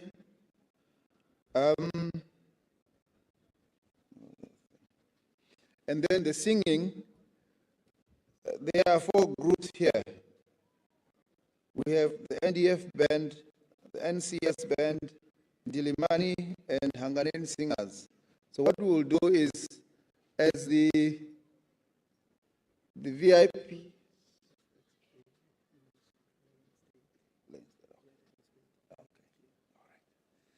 yes, there are 4 bands. So what we'll do is we'll take turns as the body view procession takes place. We will continue with the music. Now, laying instead, what it means is that the remains of His Excellency, the Founding Father, will will sleep here, if I can bring English into the vernacular languages. Yes, the remains of the head of state, of the former head of state, will lie instead here, meaning for the whole plus 15 hours, we can all come and view and then exit. But that has to be done orderly. So even the food distribution, the refreshments distribution should also be done orderly. So from there, where you are, if you are not in the VIP tent, you are not in the veterans and the senior citizens tent, we will make our way to the three identified gates. So at the moment, we are all, I'll invite Pastor Jackie Fredericks to deliver a benediction, and then we can move with the AU and the national anthem, and then the body viewing will start.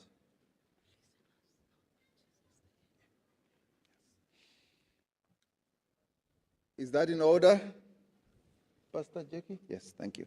As you come here for the body viewing, please, there are no pictures allowed. It's much better to keep your mobile phone in your pockets. Let's do that orderly and in a dignified manner. Thank you, sir. Dear Monas, dear Director of Ceremonies, I would like to use my powers and say the following. Let us give thanks to the Almighty God that has given the Namibian nation that wisdom, the talents to do such a brilliant job. He brought our founding father, the family, and the delegation safely, and he will guide them on their journey. That's why we need to thank God first, and then the rest. I thank you. Let us now receive the benediction of the Lord. Abkuba khaiti ti songtire. Abkuba ibdi aisangangan amti ting ibdi kumamati. Abkuba ibdi aisa ukeng amti. Titwat makriba ngarati. Nisi ti wang amusip kose. May the Lord bless you and keep you. May he make his face shine upon you and be gracious unto you. May the Lord lift up his countenance and give you his everlasting peace. Thus, in the name of God the Father, the Son, and the Holy Spirit. Amen and amen.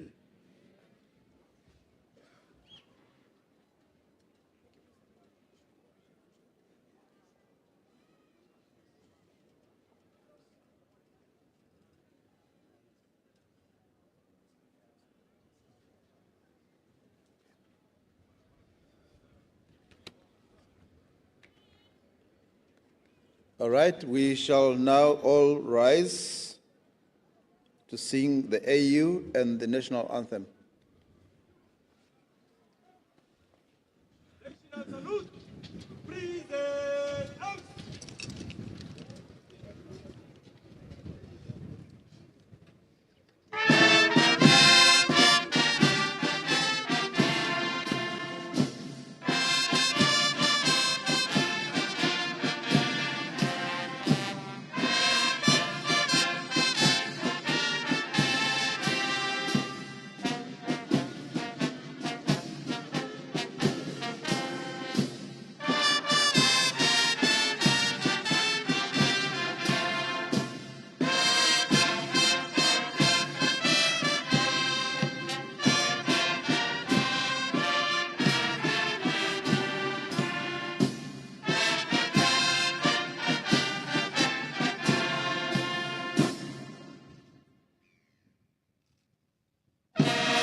Thank you. We may all be seated. And as I've announced, the veterans do not move, senior citizens do not move, the VIP tent do not move. The VIP tent, you'll be the first to do the body viewing, and then further announcements will be made. The veterans, senior citizens do not move. The refreshments will be served right where you are, and after that, you'll also follow the main tent in terms of accessing the body. There are 3 designated exit points, so we can all find our way there.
Taking pictures here. You are allowed from a distance.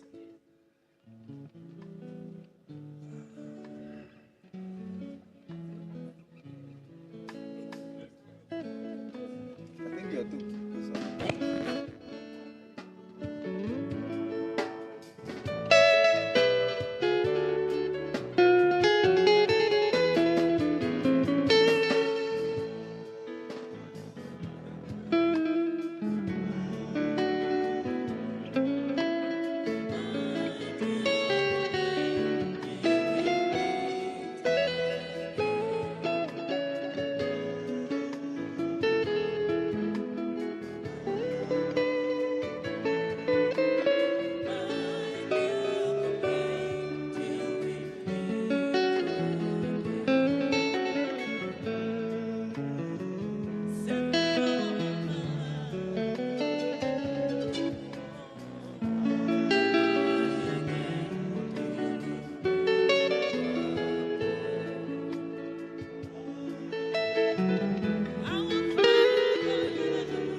Yes, I just want to make it very clear.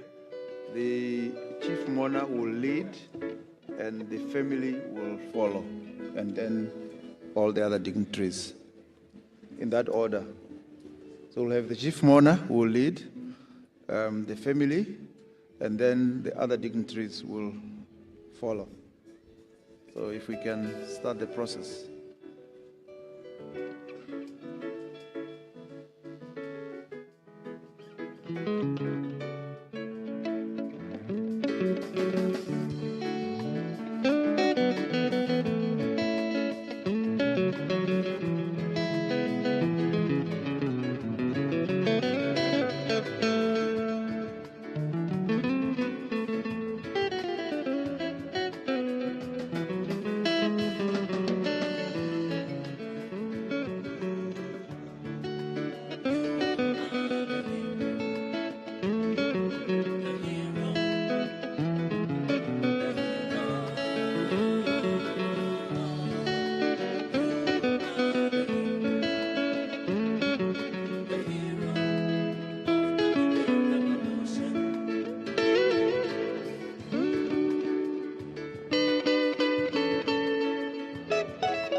Well, viewers, there you have it. That was the 6th Regional Memorial Service that was held in honor of the late founding president, Dr. Sem Shafi Shuna Nuyoma.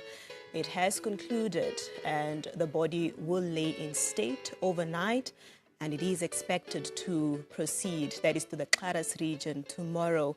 Opportunity to view the body, as we can see on our screens, has been opened, and it was led by the Chief Mourner or representative of the Chief Mourner, and that is Dr. Ben Amathila, representing the Chief Mourner, that is the President of the Republic of Namibia, Dr. Nangolo Mbumba. As we can see there on our screens, various mourners, dignitaries are queued up and lined up to pay their final respects.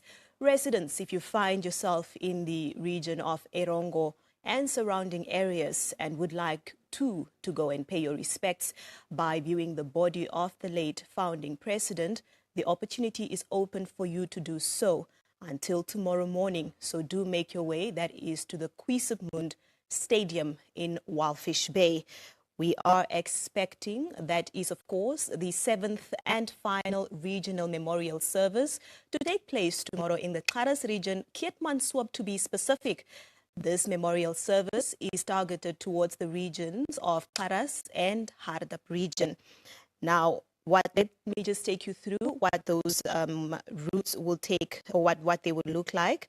The casket will arrive tomorrow morning at Keetmanshoop Airport, and from there it will be transported to Keetmanshoop's J. Stephanus Stadium, where the 7th Regional Memorial Service will take place.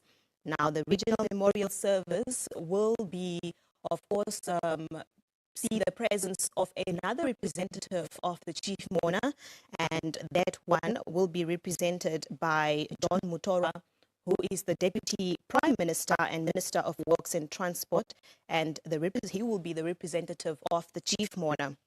So tomorrow we also expect the memorial service to take place after the military route procession has concluded, when the remains arrive at the airport and will be escorted, that is, to the stadium where the event is scheduled to take place. The program looks as follows. There will be a message that will be delivered on behalf of the veterans in the Manasse region. That will be done by Blasius Stephanus from the Veterans Association Regional Coordinator. There will also be a message read on behalf of the family by Mr. Mati Asino. Another message will be read by Chief Johannes Isaac of the Zeraeua Traditional Authority. Thereafter, a message by Joseph Isaac, the chairperson of the Zeraeua Regional Council, will be shared as well. Looking at the side of performances, the Namibia Defence Force Military Band will be there for that. And a message by the Swapo Party will be delivered by Matthew Mumbala, who is the Swapo Party Regional Coordinator for that region, that is the Zeraeua region. Then there will also be a delivery of a message that is on behalf of the Chief Mourner. Now, this will be delivered by the representative in that region, that is John Mutorwa. And the governor of the region, Solomon April, will deliver the vote of thanks. Well, that is what the program looks like for the Zeraeua region. And the directors of ceremony, we understand, are Salman Jacobs as well as Godensha Kruene. Well, that is what can be expected for the 7th Regional Memorial Service that is scheduled to take place. I'm sure those routes and what the military procession will look like and which streets it will be traveling in will be shared in due course on our various programs here on NBC. So please keep an eye on those.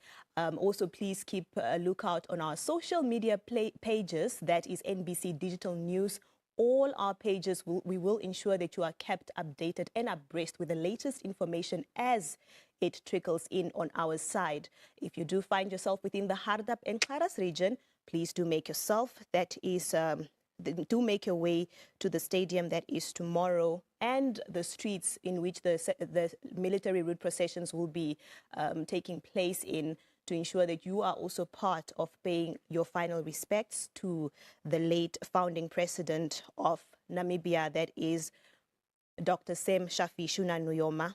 Now, the ceremony tomorrow will be taking place at the J. Stephanius Stadium, that is in Keetmanshoop. Today, as I have indicated, the body of the late founding president will remain lying in state, that is at the Kwisibmun Stadium in Walvis Bay. So if you do find yourself in those areas and would like to pay your respect, it is open and allowed for the public and members of the public to do so. So please use the opportunity and remember to do it respectfully. No cell phones are allowed around the casket. Pictures are prohibited and against the law. So please just do it in a manner that is respectful. Keep it locked to NBC as we will continue to pay homage and to honor the late founding president on our various programs. The latest information will also be coming through these platforms from the relevant authorities. Until next time, this is where we conclude with today's ceremony.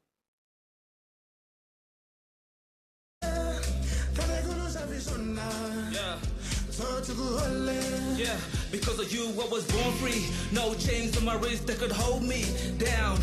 Even though you faced opposition, you made the decision to fight for this ground. Now, look at the work you've done for your daughters and sons. Now you're pressing the baton for your people to run. You took the lead, you were willing to bleed, so a whole generation could be set free. We appreciate your toil, for now we stand on liberated soil.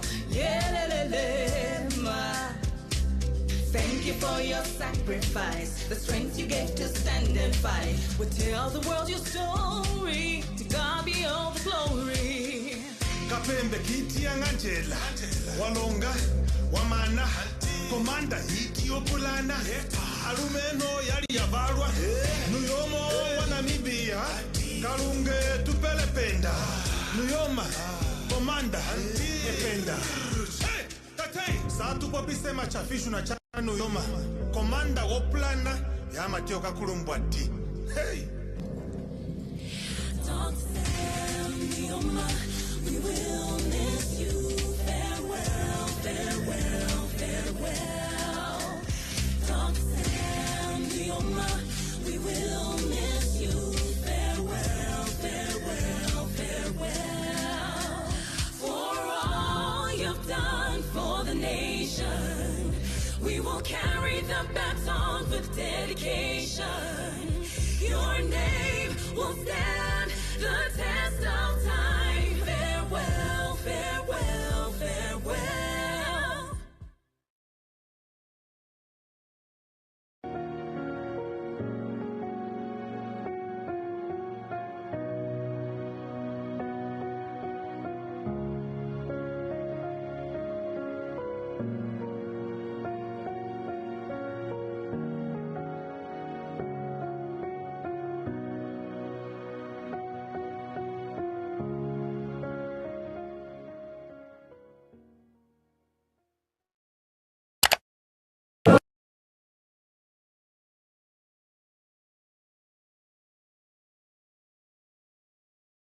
Namibia, land of the brave freedom fight, we have won. Glory to their bravery whose blood was